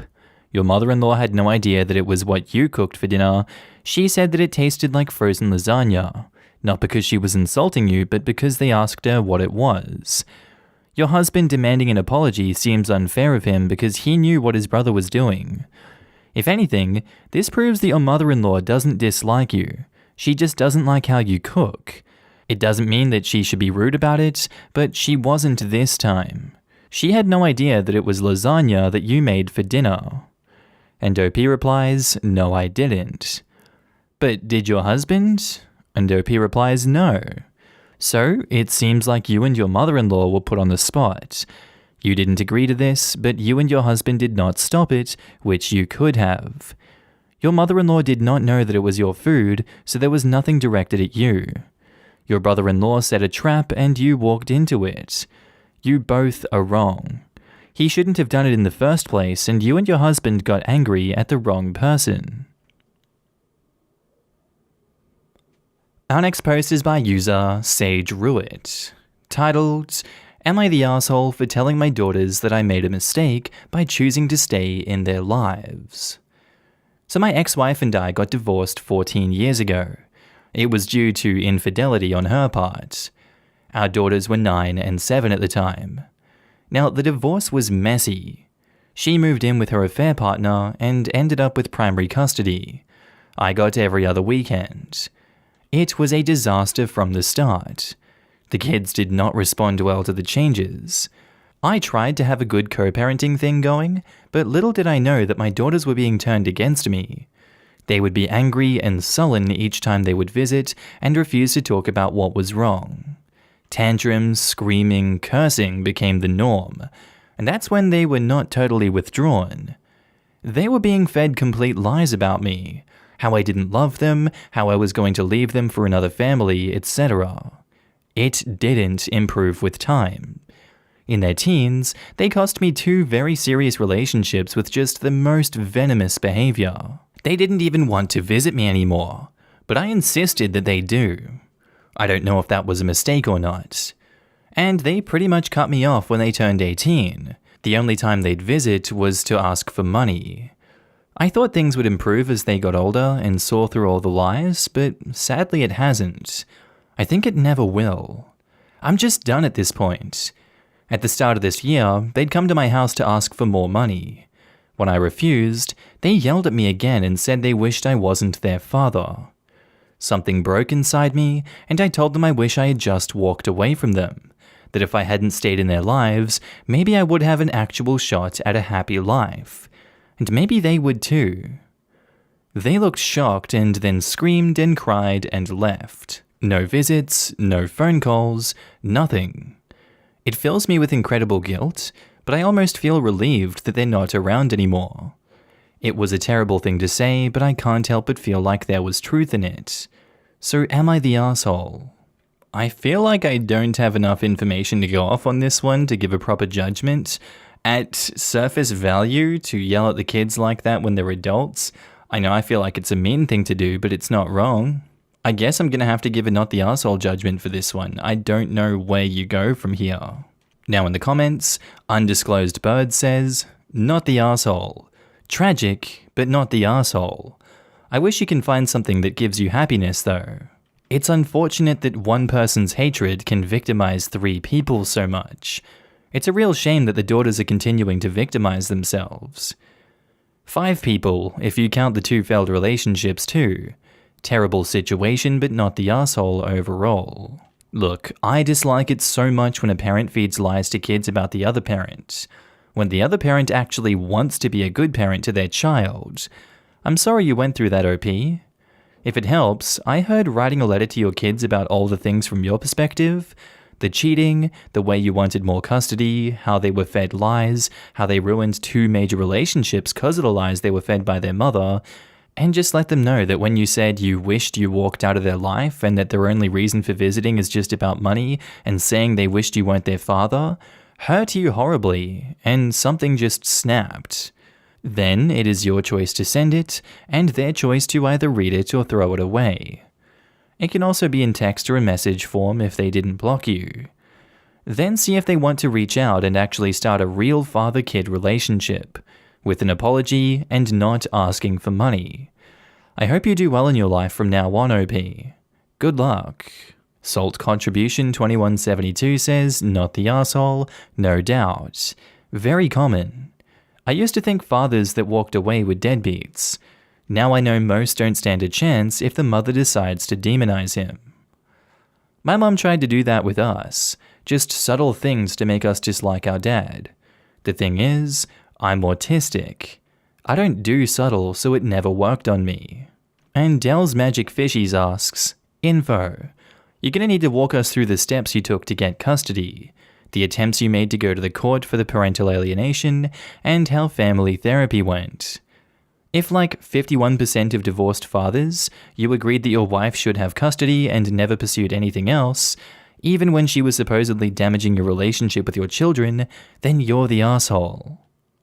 Yeah, I suspect missing reasons on this one as well. I dated a guy that had almost this exact story. He painted himself as a tragic, wronged figure whose children rejected him, and over time it trickled out that he did some pretty screwed up crap to his family before and during that divorce. I'd be interested in hearing the other side of this one. I have a female friend who just opened up a family law practice dedicated to helping wronged fathers because she dated a man who she felt was wronged by his ex-wife by the courts. I did family practice for a few years and have found that not to be the case 95% of the time. Her firm had been open for about 6 weeks now, and it has been a hilarious cavalcade of every stereotypical deadbeat scenario for her. Like, I made her a bingo card with all of them as a joke. Folks love to throw around parental alienation when they really mean, X stopped covering up for my bad behavior. I mean, just look at married couples. Even in most happy marriages, statistically speaking, most men do significantly less than 50% of the childcare, when there is absolutely nothing preventing them from pitching in equally. And then we're meant to believe that the majority of divorced dads are trying their hardest to get 50% and being pushed down by an unfair system? The plain truth is that the majority of fathers have the custody they have because they never once asked for more. Statistically, fathers who ask for more custody get it, unless there are extenuating circumstances or the children are old enough to decide who they want to live with. I really question how he ended up with only 2 weekends a month. And our next post is by user Summer Job Kid, titled, Am I the asshole for not getting a summer job and still expecting allowance? So my parents were really pushing for me, 16 male, to get a summer job this year. I chose not to, instead deciding to volunteer at our town's historical society. It's super close, so I can literally walk there. I really enjoy working there because I'm always learning new things about our town and about preserving historical materials, and because I enjoy talking with people who do come in.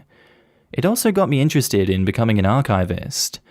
About twice a week, my history teacher will volunteer too, so it's nice to get to see a different side of him than I usually do in class.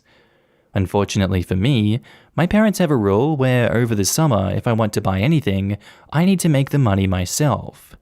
For whatever reason, this also means that I also have to pay them a small fee once a week to even just watch to use the television, which I haven't been able to pay for over a month. This rule has been there since my older brother, 20 male, got his first job at 15.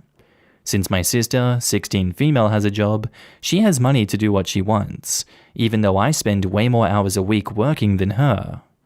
My parents have said that they would give me an allowance if I did an internship or something like that, yet they won't consider giving me an allowance for what I'm doing now. At dinner, I got into an argument with my parents after I suggested that they give me an allowance. They told me that volunteering at the Historical Society isn't something that warrants one, and that I should stop being lazy and either get an internship somewhere or get a job. I told them it was unfair even though I work more than my sister does. They won't even let me watch television. They explained to me that working at the Historical Society doesn't teach skills that will be valuable to my future, and called it a glorified hobby.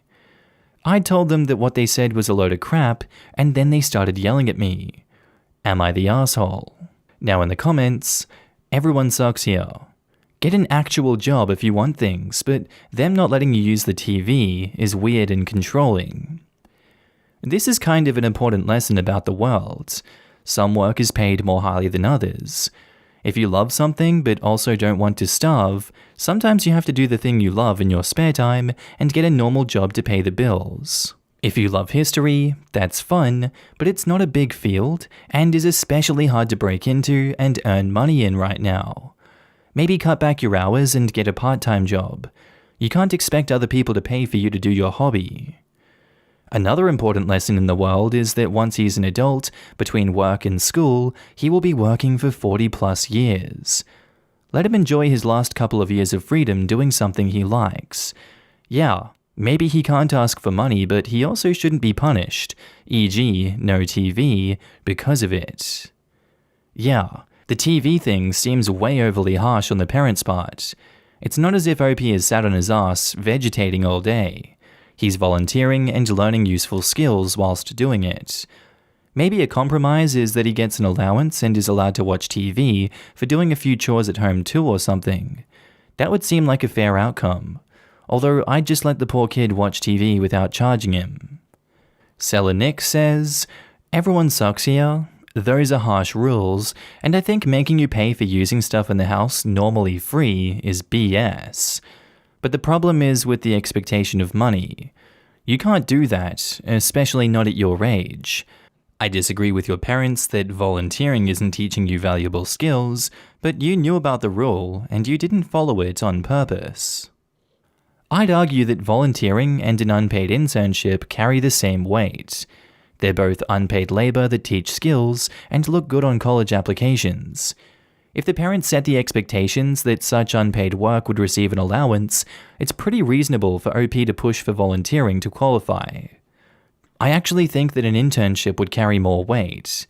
An intern is there to impress and to learn about the work world and are managed like a low-level employee. Volunteers are there doing you a favor and are managed in relation to that. The expectations are different. And while the OP may be putting a lot of work in, it's easy to do minimal work and still list a volunteer gig.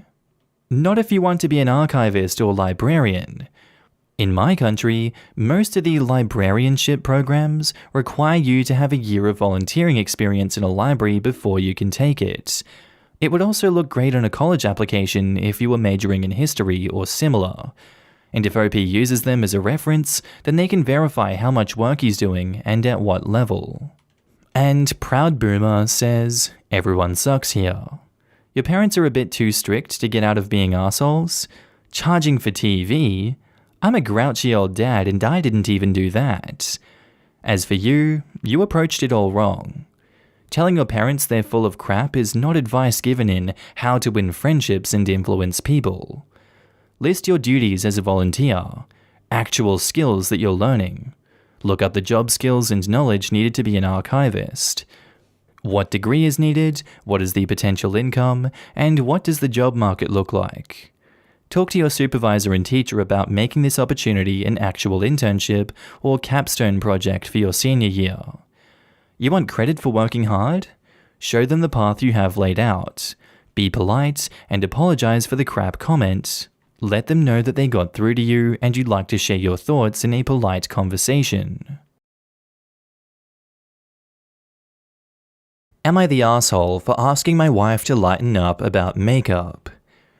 So my 32 male, wife, 29 female and I have been together for 5 years, married for just over 2. One issue that's cropped up over our entire relationship is her refusal to ever wear makeup. I think she's beautiful without it, but there have been times and occasions where it was expected and appropriate for her to wear makeup and she refused. For example, she didn't wear any makeup on our wedding day.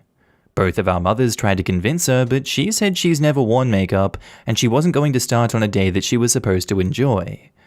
They tried to tell her the pictures wouldn't come out as good, and honestly, they were kinda right. She's got huge bags under her eyes, and I think the photos would have been nicer if she'd just put on concealer or something. Now it's come up again with my family. We were at a family dinner last night with my parents, sister, and her husband, and my niece and nephew. My niece is 11 and has just started getting into makeup. She watches lots of YouTube tutorials and stuff like that. She asked my wife at dinner if she ever wore makeup, and my wife said no. I don't bother with that.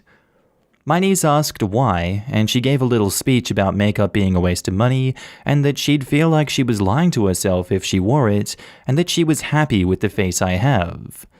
My sister got mad and said that she wore makeup a lot of the time and didn't feel like she was lying to herself, and that it actually made her feel good. My wife responded, "Oh yeah, I bet you could quit anytime you want," and then kinda laughed, which set my sister off, and let's just say, the rest of the evening was not enjoyable. When we got home, I asked my wife if she would please be less militant about makeup. I said it wouldn't kill her to wear it, and I admit I did accuse her of being overbearing about her stance. She basically said that she never started conversations about makeup, but that it's always other people bugging her to wear it. And I said maybe they have a point and you're being a hardline over something really stupid, and you need to get over yourself. And she got upset and called me a dick for thinking she needed makeup, and then we had to go cool down separately. Am I the asshole for thinking she's being ridiculous about makeup and telling her to get over her aversion? I think, in all honesty, it's not your place to be saying these things. Much like it's not her place to be telling you to go wear makeup or not to wear makeup. I don't get why you think it's this important that you need to basically force her to do it.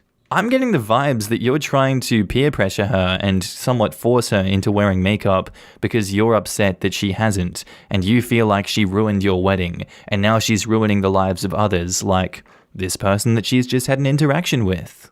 I don't think when you went to go cool down away from your wife that you thought long and hard enough about your actions and what you've done wrong here. I think you believe that what you're doing is the right thing, and you refuse to look at it from her perspective. So my stance is you're the asshole for this one. This is no hill to die on, yet you're choosing to go 6 feet deep.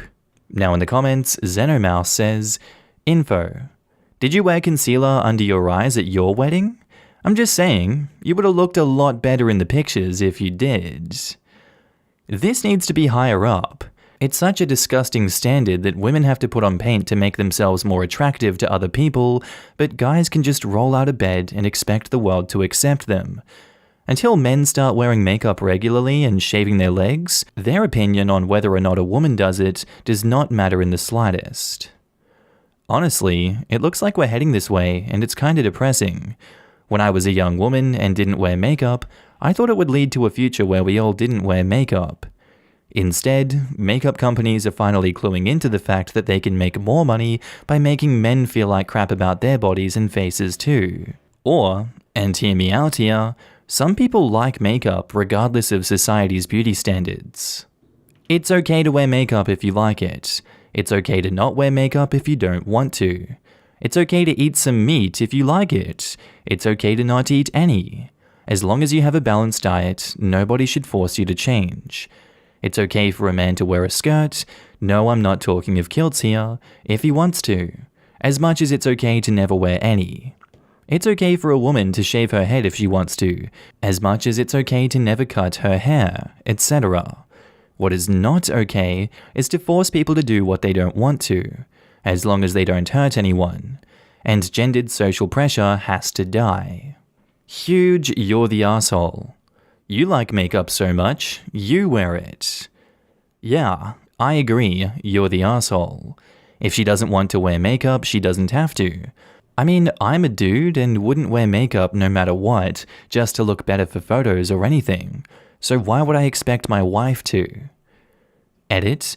Basically telling someone to wear makeup is like saying they need something to cover up their imperfections. At least that's how I think it. Not something you would want to tell your partner. Especially if you've dated someone to the point of marrying them and they have never worn it once so far in your presence. Why on earth would you expect the wedding to be any different than how you've already come to know them over the course of your dating and such? Isn't it generally seen as a good thing that people don't magically and suddenly change on their wedding days, like Shrek? It's almost like OP knew what he was in for and can't accept his wife as she wants to be. Shame on you, OP. Our next post is by user UserisMe, titled, "Am I the asshole for only taking my younger brother out instead of our other half siblings?" So my brother, 16 male, and I, 24 male, are pretty close. When we were younger, my dad left us and our mom. Turns out for years he had a secret family with another woman that he decided that he wanted to be with. For years we stopped having contact, and I hated my dad for how he broke our mom. When I was 20, my mom passed away, and my dad came back to our lives. My brother was only 12. Bro was to go to with my mum, sis, but my dad stopped that because he wanted him with them. I wished he could come with me, but I didn't have the money to take care of him since I was still in school. My brother hates it there. They have got 4 other kids. One half-brother who's a year older, then one the same age as my brother, and 2 who are 14, twins, and the youngest I think is like 12. They all give him crap, and I've seen it too. They make jokes about how our dad chooses them over us, and says crap about our mom. His wife doesn't like my brother, so she doesn't do anything but encourage it. My dad's a frickin' coward, so he doesn't do crap either. I try to spend every weekend or free time I've got with my brother. We always go out to fun places. I'm out of school and working, so it's easier to see him every day or have him sleep over. My dad lets me see him whenever I want, and knows he can't say no to me because we have a deal. The thing is, his wife and my half-siblings get mad now that I take him all to these cool places like Six Flags, Universal Studios, the Grand Canyon, skiing, footy games, snorkeling, camping, horse riding, etc. And they're always stuck at home. My dad keeps asking me if I could start including them on our outings, and I told him no. Not with how he lets them treat him, and my brother can't stand them. Him and his wife keep saying I'm alienating my other family, and maybe if I started including them, we'd learn to get along. Still, I've said no, and told my dad to drop it or I'll go back on our deal. He's stopped pushing it, but wife still keeps saying stuff whenever I come to pick up my brother. They're mostly mad now because in a few weeks I'm flying my brother to Florida for his birthday so we can check out the amusement parks. Some of my friends do think I'm being the asshole because they are my siblings and I'm the oldest, so I should be trying to get along. I just don't want to do anything to them for always being crap to my brother. Am I the asshole? They may, by proxy, be your siblings because your dad chose to go with this woman and set up a family with them, but you don't actually have to take them along to everything that you want to do. And this issue gets brought up a lot on Am I the Asshole of bringing such a large amount of kids to so many different places really starts to cost a lot of money. I don't think you could afford it considering the information you've given us about you still being in school. I'm surprised you're able to afford it with just you and your brother. Those places are bloody expensive, especially when I spent my times in the States. Interesting little dilemma you have on your hands here, OP, but if I were you, I wouldn't do it, and I wouldn't feel bad about not taking all of them on these trips. That's just, free daycare that your parents are trying to get you to do? No, not the asshole. Screw them, let them raise their own kids. Now in the comments, Ben Skywalker70 says, "Not the asshole, but info. What's this deal you have with your father? Also, if you went for custody for your brother, then the courts would probably grant it, especially if the judge asks your brother where he wants to live." And OP replies, "I don't tell his wife stuff about him since that will F up their marriage. It's the only leverage I have, or he wouldn't let me see my brother. I don't know if a court would allow that, even if my brother said he wants to live with me since it's my dad." 40 miles away replies, "As soon as your brother is out of that house and away from those awful kids, tell your dad's wife all about your dad. Make sure his other children are in the room too. Then when you're done, just look at your dad and say oops, and walk out. But I'm petty like that." OP replies, "That's the plan basically." Shrug. Moral of the story, if you're gonna cheat, don't drunk text your kid. They might have enough free time to follow you and get some dirt. Our next post is by user Lady Dree Lee, titled, "Am I the asshole for refusing to get my fiancé a birthday present?" So my future mother-in-law decided that she was going to plan a vacation with her family, which included her husband, my father-in-law, my fiancé, and his 2 sons. My 2 kids and I were not invited, not even if I paid for myself and my kids. She planned this 5-day vacation during my fiancé's birthday. So not only were my kids and I not invited, but he won't even be spending his birthday with us too. He doesn't like that we aren't invited, but he's not turning down a free vacation either. Well, what he thought was free. After she invited him and his boys and made all the plans and purchased the tickets, she told him she'd pay for their accommodations, but he had to help pay for everything else. He barely makes enough money to cover his own bills and part of our shared bills, mortgage and utilities. Usually I make up the difference. So he asked if he can get money as a present for his birthday from me and the kids. I told him if he can't even spend his birthday with us by going up to the vacation site later, then I wouldn't be getting him anything from me and the kids. He said that wasn't fair, and I told him it wasn't fair that we were being excluded from his family vacation. Am I the asshole for not getting him anything for his birthday? Me personally say no. If he's going to choose that family over his immediate family, then no. If I were you, I would not be enabling this holiday by giving him money to split the difference or make up the difference of money that he doesn't have. If he wants to continue this holiday plan, he can ask everyone else that he's going on that vacation with for birthday money to make up what he doesn't have. I think that's fair enough. Not the asshole OP. Now in the comments, Jaigo8 says, "I would not marry a man who condoned this behavior from his mother. I would not marry a man who is, in effect, telling his sons that your sons are not family. I would not marry this man, not the asshole. You will never be included. I live this. Please don't do this to yourself or children. You all deserve love and inclusion. I regret not leaving, and you will too, as it only gets worse." Design Dork says, "Not the asshole. Your fiancé isn't standing up for you or your kids and is essentially confirming his mother's view that you are not family. Why would you be expected to pay for a family vacation for a family you are not a part of?" And edit, "I would take this as a sign of things to come and make him an ex-fiancé. And he'd trade them all for as little as a partly paid for vacation with a horrible woman. OP, if you marry this guy, you're going to pay for it for the rest of your time together. Not the asshole, and good for you for standing up for yourself and your kids thus far, but hold strong and run." Let me get this straight. Your future mother-in-law wants to take your significant other and his kids on a vacay, expressly told you that you couldn't go, and he went along with it until he was told that no, it wasn't totally free, so now he wants you to give him money for the vacation you're still not going on? Not the asshole at all. Tell him to enjoy his partially paid for birthday present from his mom, and possibly think about keeping your finances separate after you get married. Our next post is by user No Worldliness, titled, "Am I the asshole for expecting my stepdaughter to cover the cost of items broken under her care?" My actual daughter, Willow, is a good girl, but she's very energetic, and unless she is with somebody who can pay attention, things can go wrong. My stepdaughter Ashley is well aware of this, as she usually looks after her on weekends while her father and I are out, which is why I think it's fair for her to take responsibility for anything that does go wrong under her care.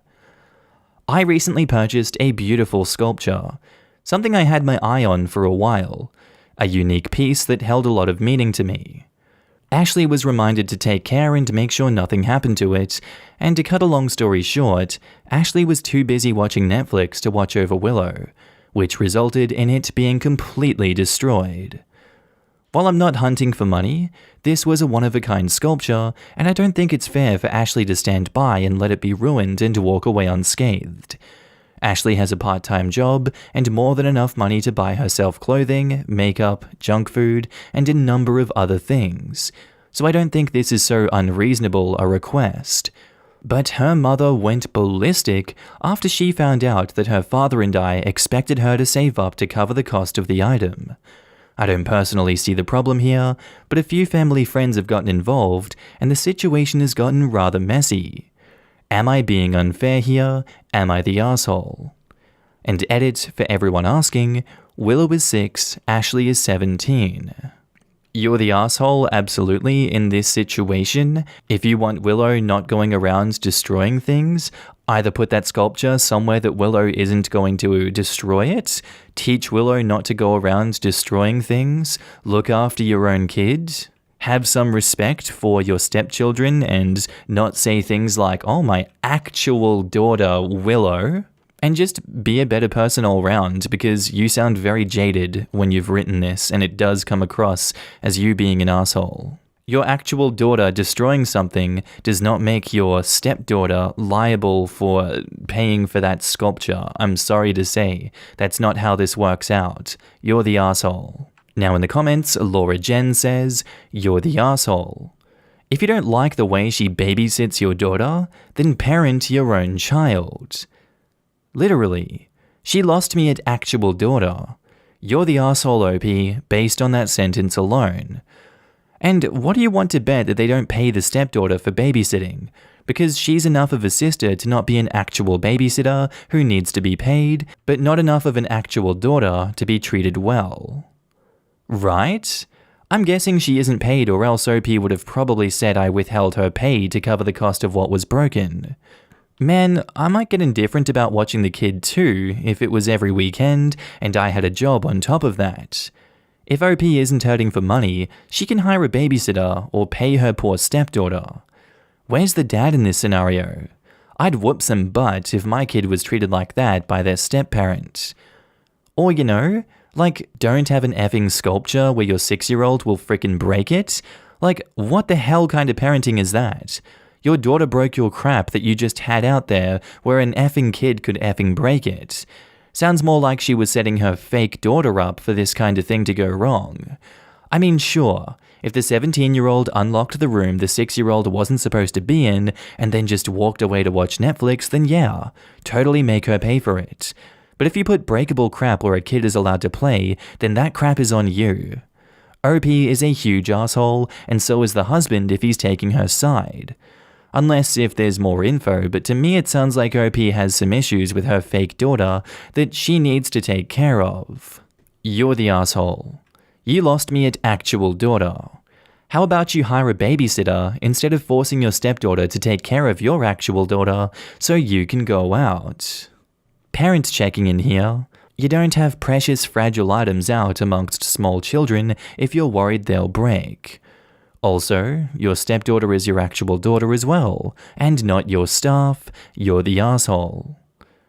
I used to say, if it can't survive the dishwasher or the washing machine or my kids, it doesn't belong in my house. Am I the asshole for refusing to bake without nuts? Okay, so I'm a home baker, and I really enjoy baking as an activity. I often make cakes and cookies and share them with my loved ones because I want to, plus I'd just eat them all if I didn't do that. I usually have a lot of nut-based recipes, and I really like using nuts as a topping to make my cakes look good. I recently baked a cake for a friend's kid who was having a birthday party, and she absolutely loved it. So another friend of mine asked me to bake a cake for her kid. I'm not really close with this friend of mine, but her kid went to the other one's party and really liked the cake. So she asked me to bake one for her, but without nuts, since a few of the kids coming to the party had nut allergies. I said that wouldn't be the same cake that her daughter liked because mine contained walnuts and almonds, which gave the cake its flavor. She asked if I could make a cake with nut alternatives to achieve a similar taste. I honestly don't think I can, so I said no. So she told me to just bake a chocolate cake instead. I told her that I'd be happy to bake the original cake for her because her kid really liked it, and that was the only reason I was doing it. She got pissed and said that it was up to her to decide which cake she wanted for her daughter's birthday. I said sure, but I won't bake it for you. She complained that I had baked one for the other kid according to her specifications. It was vegan, so I should do the same for her. I said I did it because the kid herself was vegan and not some of the guests, and hung up. I feel bad because the kid really liked the cake and wanted one for her birthday, but her mother was annoying me at this point. I don't feel like the asshole, but I'm here, so am I the asshole? And edit 1. I wasn't being commissioned. It was a free cake. 2. I don't have a problem with baking without nuts. I assumed this kid wanted my cake because she liked it. I'm pretty sure she didn't ask for any cake baked by me. 3. I was surprised because the original cake had no chocolate at all, so she suddenly turned around and ordered a cake a la carte, which I wasn't really expecting. 4. I'm happy to experiment with my baking on my own time. I don't need tips from strangers telling me I should broaden my horizons about baking. I bake what I like to bake. It isn't a job, I do it for fun. 5. I didn't force her to take the nut cake. I told her that I was only willing to make the nut cake because that's what her daughter had asked for. I wasn't trying to force a nut cake on her to kill kids, for heck's sake. 6. I'm not friends with this woman per se. She's more of an acquaintance. I've only seen her kid maybe 3 or 4 times. I've known the other kid since she was a toddler who said choo-choo to signal food, and 7, please stop calling me a woman. Men can bake too. I'm gonna say this is a tough one because you didn't do anything wrong in this situation, and her request isn't wholly unreasonable. It's one of those requests you can just say no to. Sure, turning her down and rejecting her request is going to hurt her feelings, but if you don't want to do something, you don't have to do it. And yeah, just because you said yes to making the original nut cake, and then she wants something different, it doesn't change the fact that you don't have to make this cake for her if you don't want to. I don't get why she's being so butthurt about it. If she wants a cake that badly that tastes that good, I'm sure she can just get the recipe from you and make it herself. Some people are just so goddamn weird to me that they will be so forceful and so emotionally manipulative in situations like this. And like, yeah, I feel like she's being a bit emotionally manipulative here. You baked one for the other kid according to her specifications, so you should do the same for me. And the fact that she got pissed and said that it was up to her to decide which cake she wanted for her daughter's birthday. At that point, when you're getting pissed off, you've lost. You're the one asking for a favor. You don't get angry at those that you want a favor from, you idiot, not the arsehole OP.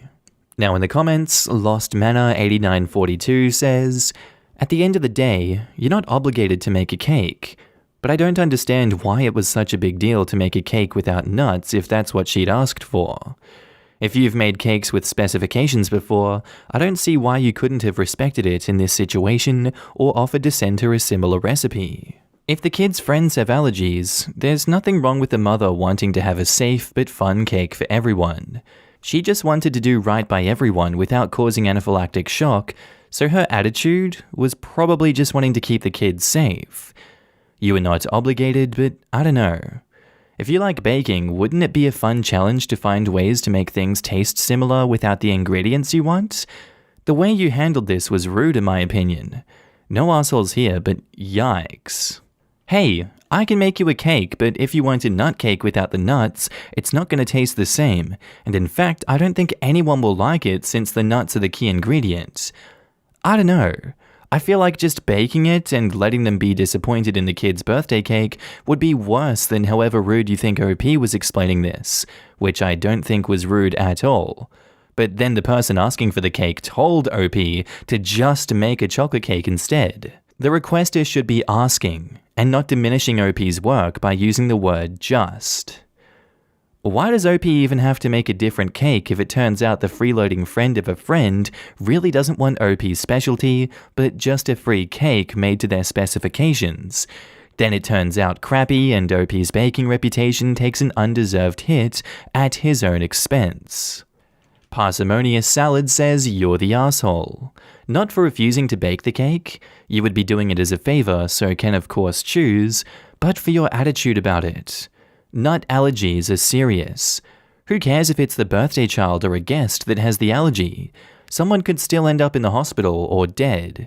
Are you completely unable to imagine a recipe without nuts?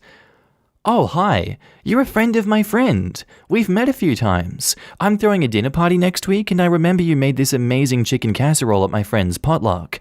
I was wondering if you'd be willing to make it for my dinner party? As a favor, of course. Also, my friend doesn't eat chicken. Could you maybe make it different? Oh, it wouldn't be the same. Maybe just make a lasagna then. What do you mean, no?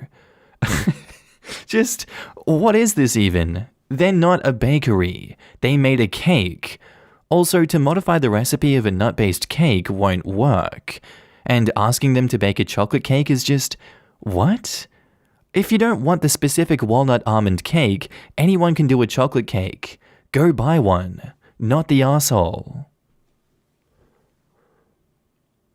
Our next post is by user Throwaway1776900, titled, Am I the asshole for refusing to flush the toilet when I pee? This is so weird, I know, lol, but it'll be short and to the point. Anyway, I pee a lot, and I think it's an incredible waste to flush the toilet every time you pee. To me, doing that is the weird thing. It's completely normal for me to just leave my pee in the toilet and really only flush for poo. I don't see the issue with this, but my boyfriend hates it. He says it's absolutely disgusting, and I act like an animal doing that, and he shouldn't be subjected to my bodily fluids just because I want to be a cheapskate. I don't know. I can see his point, I guess, but honestly, I don't really see the issue, plus it's my house. We've been talking about him moving in, but he says not flushing after every use is a non-starter, and he won't even consider moving in with me until I promise to always flush. I'm considering just breaking up with him because I have no desire to stop. It's an ingrained habit I don't feel like putting the work into to stop, plus I genuinely feel like I'm saving water from being wasted. And on top of that, it saves me money on my water and electric bill. Am I being crazy? Is this something everyone should be disgusted at or think is bizarre behavior?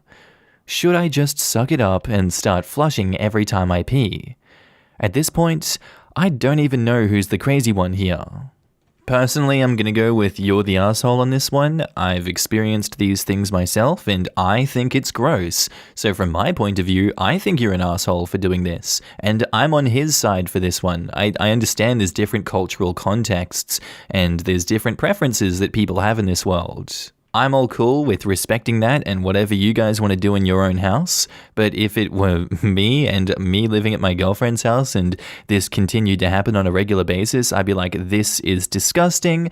I'm not living here until you fix this habit, and that is a deal breaker if you don't want to fix that habit.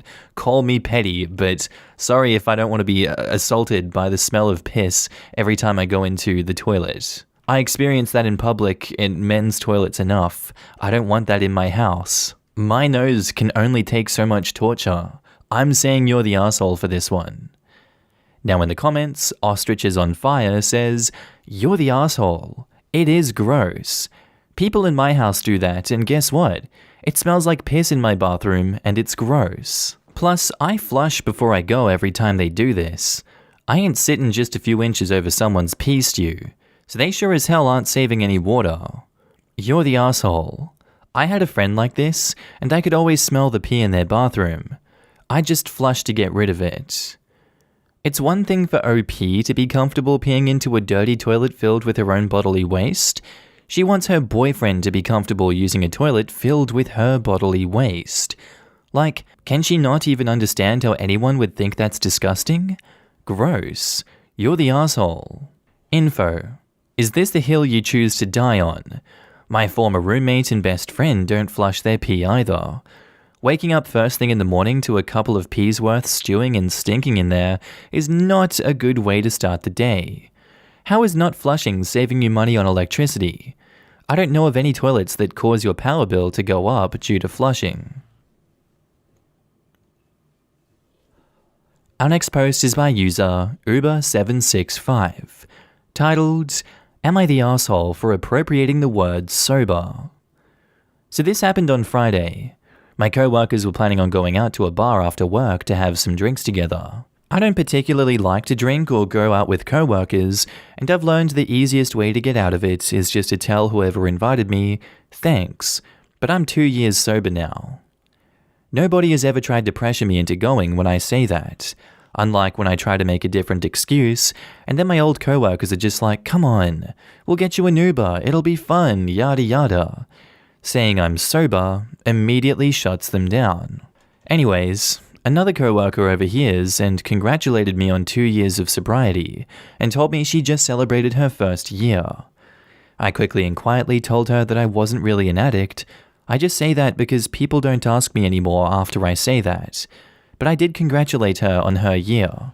She says that I'm an asshole for appropriating language when I don't actually suffer from addiction, and that saying I'm sober takes away from those who are actually addicts.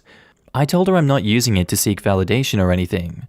It's just the best way to shut down co-workers asking me out for drinks. Should I not use that term anymore, or is my co-worker overreacting? I'm gonna go no assholes here for this one. I don't think that either of you are wrong for your viewpoints on this issue. That's just my personal take. Anyone else can criticize this if they'd like to.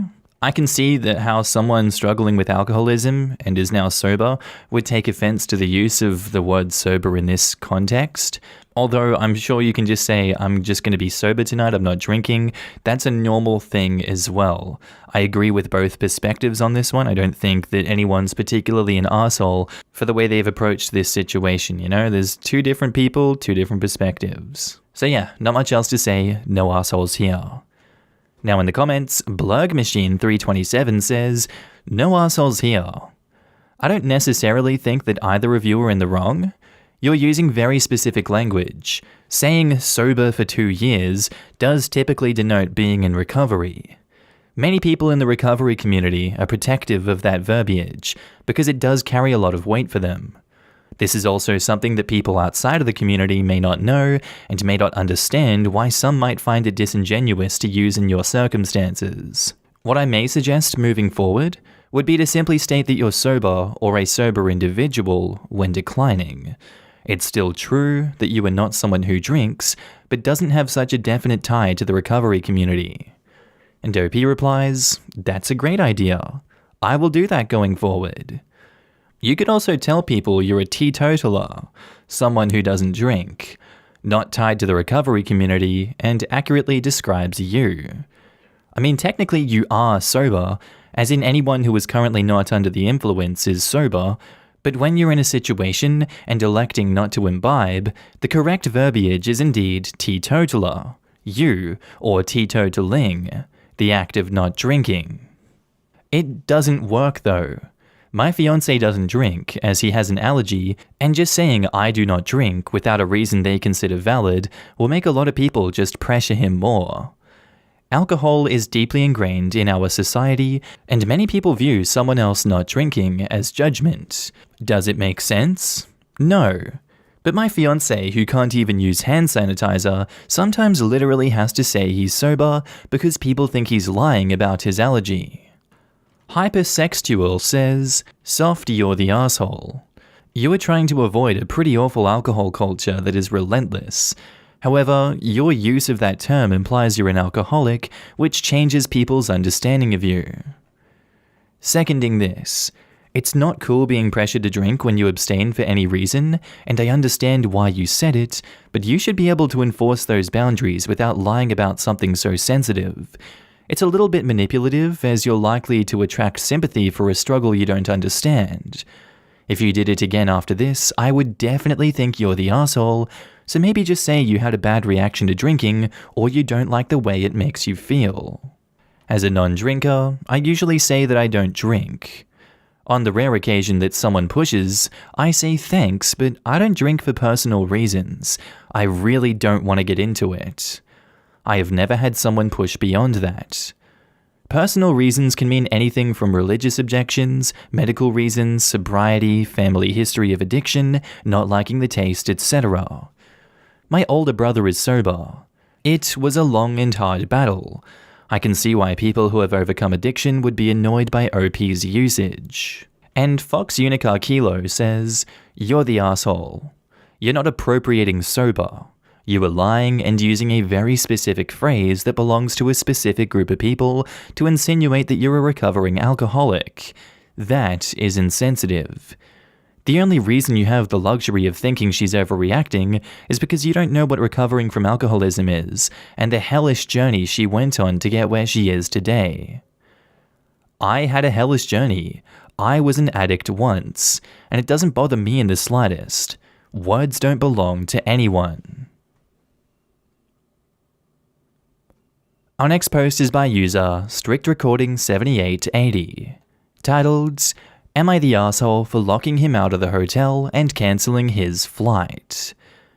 So I, 25 female, met this guy Jake, 25 male, about a month ago. I went to Seattle for a vacation and decided that I wanted to invite him after I already got here. And I got him a flight. Things were okay until he started being really angry and yelly about the most random things. We had kayaking planned at a place an hour and a half from Seattle. Thinking we had plenty of time, we went to a Petco to look at hamsters and stuff. I just wanted to do it and he was okay with it. When we left, it was suddenly a 2.5-hour drive because of traffic. He started yelling at me and cussing me out for going to Petco when I kept saying we would make it. And what would you know, we did make it. I also realized while he was here that he was a raging alcoholic, and he got very angry when I expressed that I didn't like that he got drunk all the time because it made him act like a jerk. I forgave him for that, and the next day we woke up and decided to go to the dispensary. While at the dispensary, I told him I was getting a torch, and like he did with every single other thing I did, he told me that I picked the wrong torch, and then tried to educate me about torches. I literally said, "Can you please just let me tell you something without you telling me I'm doing it wrong?" He said he was going to step outside and ended up bailing and leaving the rental car keys in the car. I called him and asked him where he was, and he cussed me out again. I didn't cuss at him or raise my voice at him the whole time. I just got tired of being disrespected and gaslit by this guy. I had my hotel make new keys and packed his things for him and left them at the desk. And then I cancelled his flight for credits on my next flight. Am I the asshole? Now in the comments, FuriousPie314 says, "Not the asshole.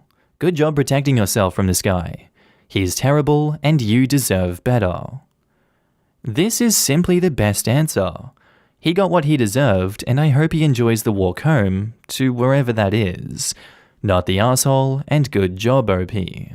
She could have protected herself better by not inviting someone she's only known 4 weeks to come on a trip with her. Yeah, and it would have been even better if this girl, who thought maybe she met a guy she liked, wasn't being blamed for this man's actions. It didn't sound like blame though, it sounded like wisdom. She's certainly not responsible for his actions, but now hopefully she'll be able to prevent a reoccurrence of the event by recognizing that it usually takes more than a month to know someone well enough to be comfortable investing in them so heavily. Imagine you are going on a trip far from everyone who knows you and loves you, and the one person who has access to you is someone you've known for a few weeks. The largest investment she made was her safety. I'm glad it ended the way it did, not the asshole. And Angela Jones says, not the asshole. This guy was throwing up so many red flags he could hold his own parade. You gave him a chance, it clearly wasn't working out, and he wasn't the man you thought he was, so you ended it. Doing it this way was probably the safest for you. You didn't give him a chance to object, to argue, and definitely not to get violent. Was it the nicest way? Nope.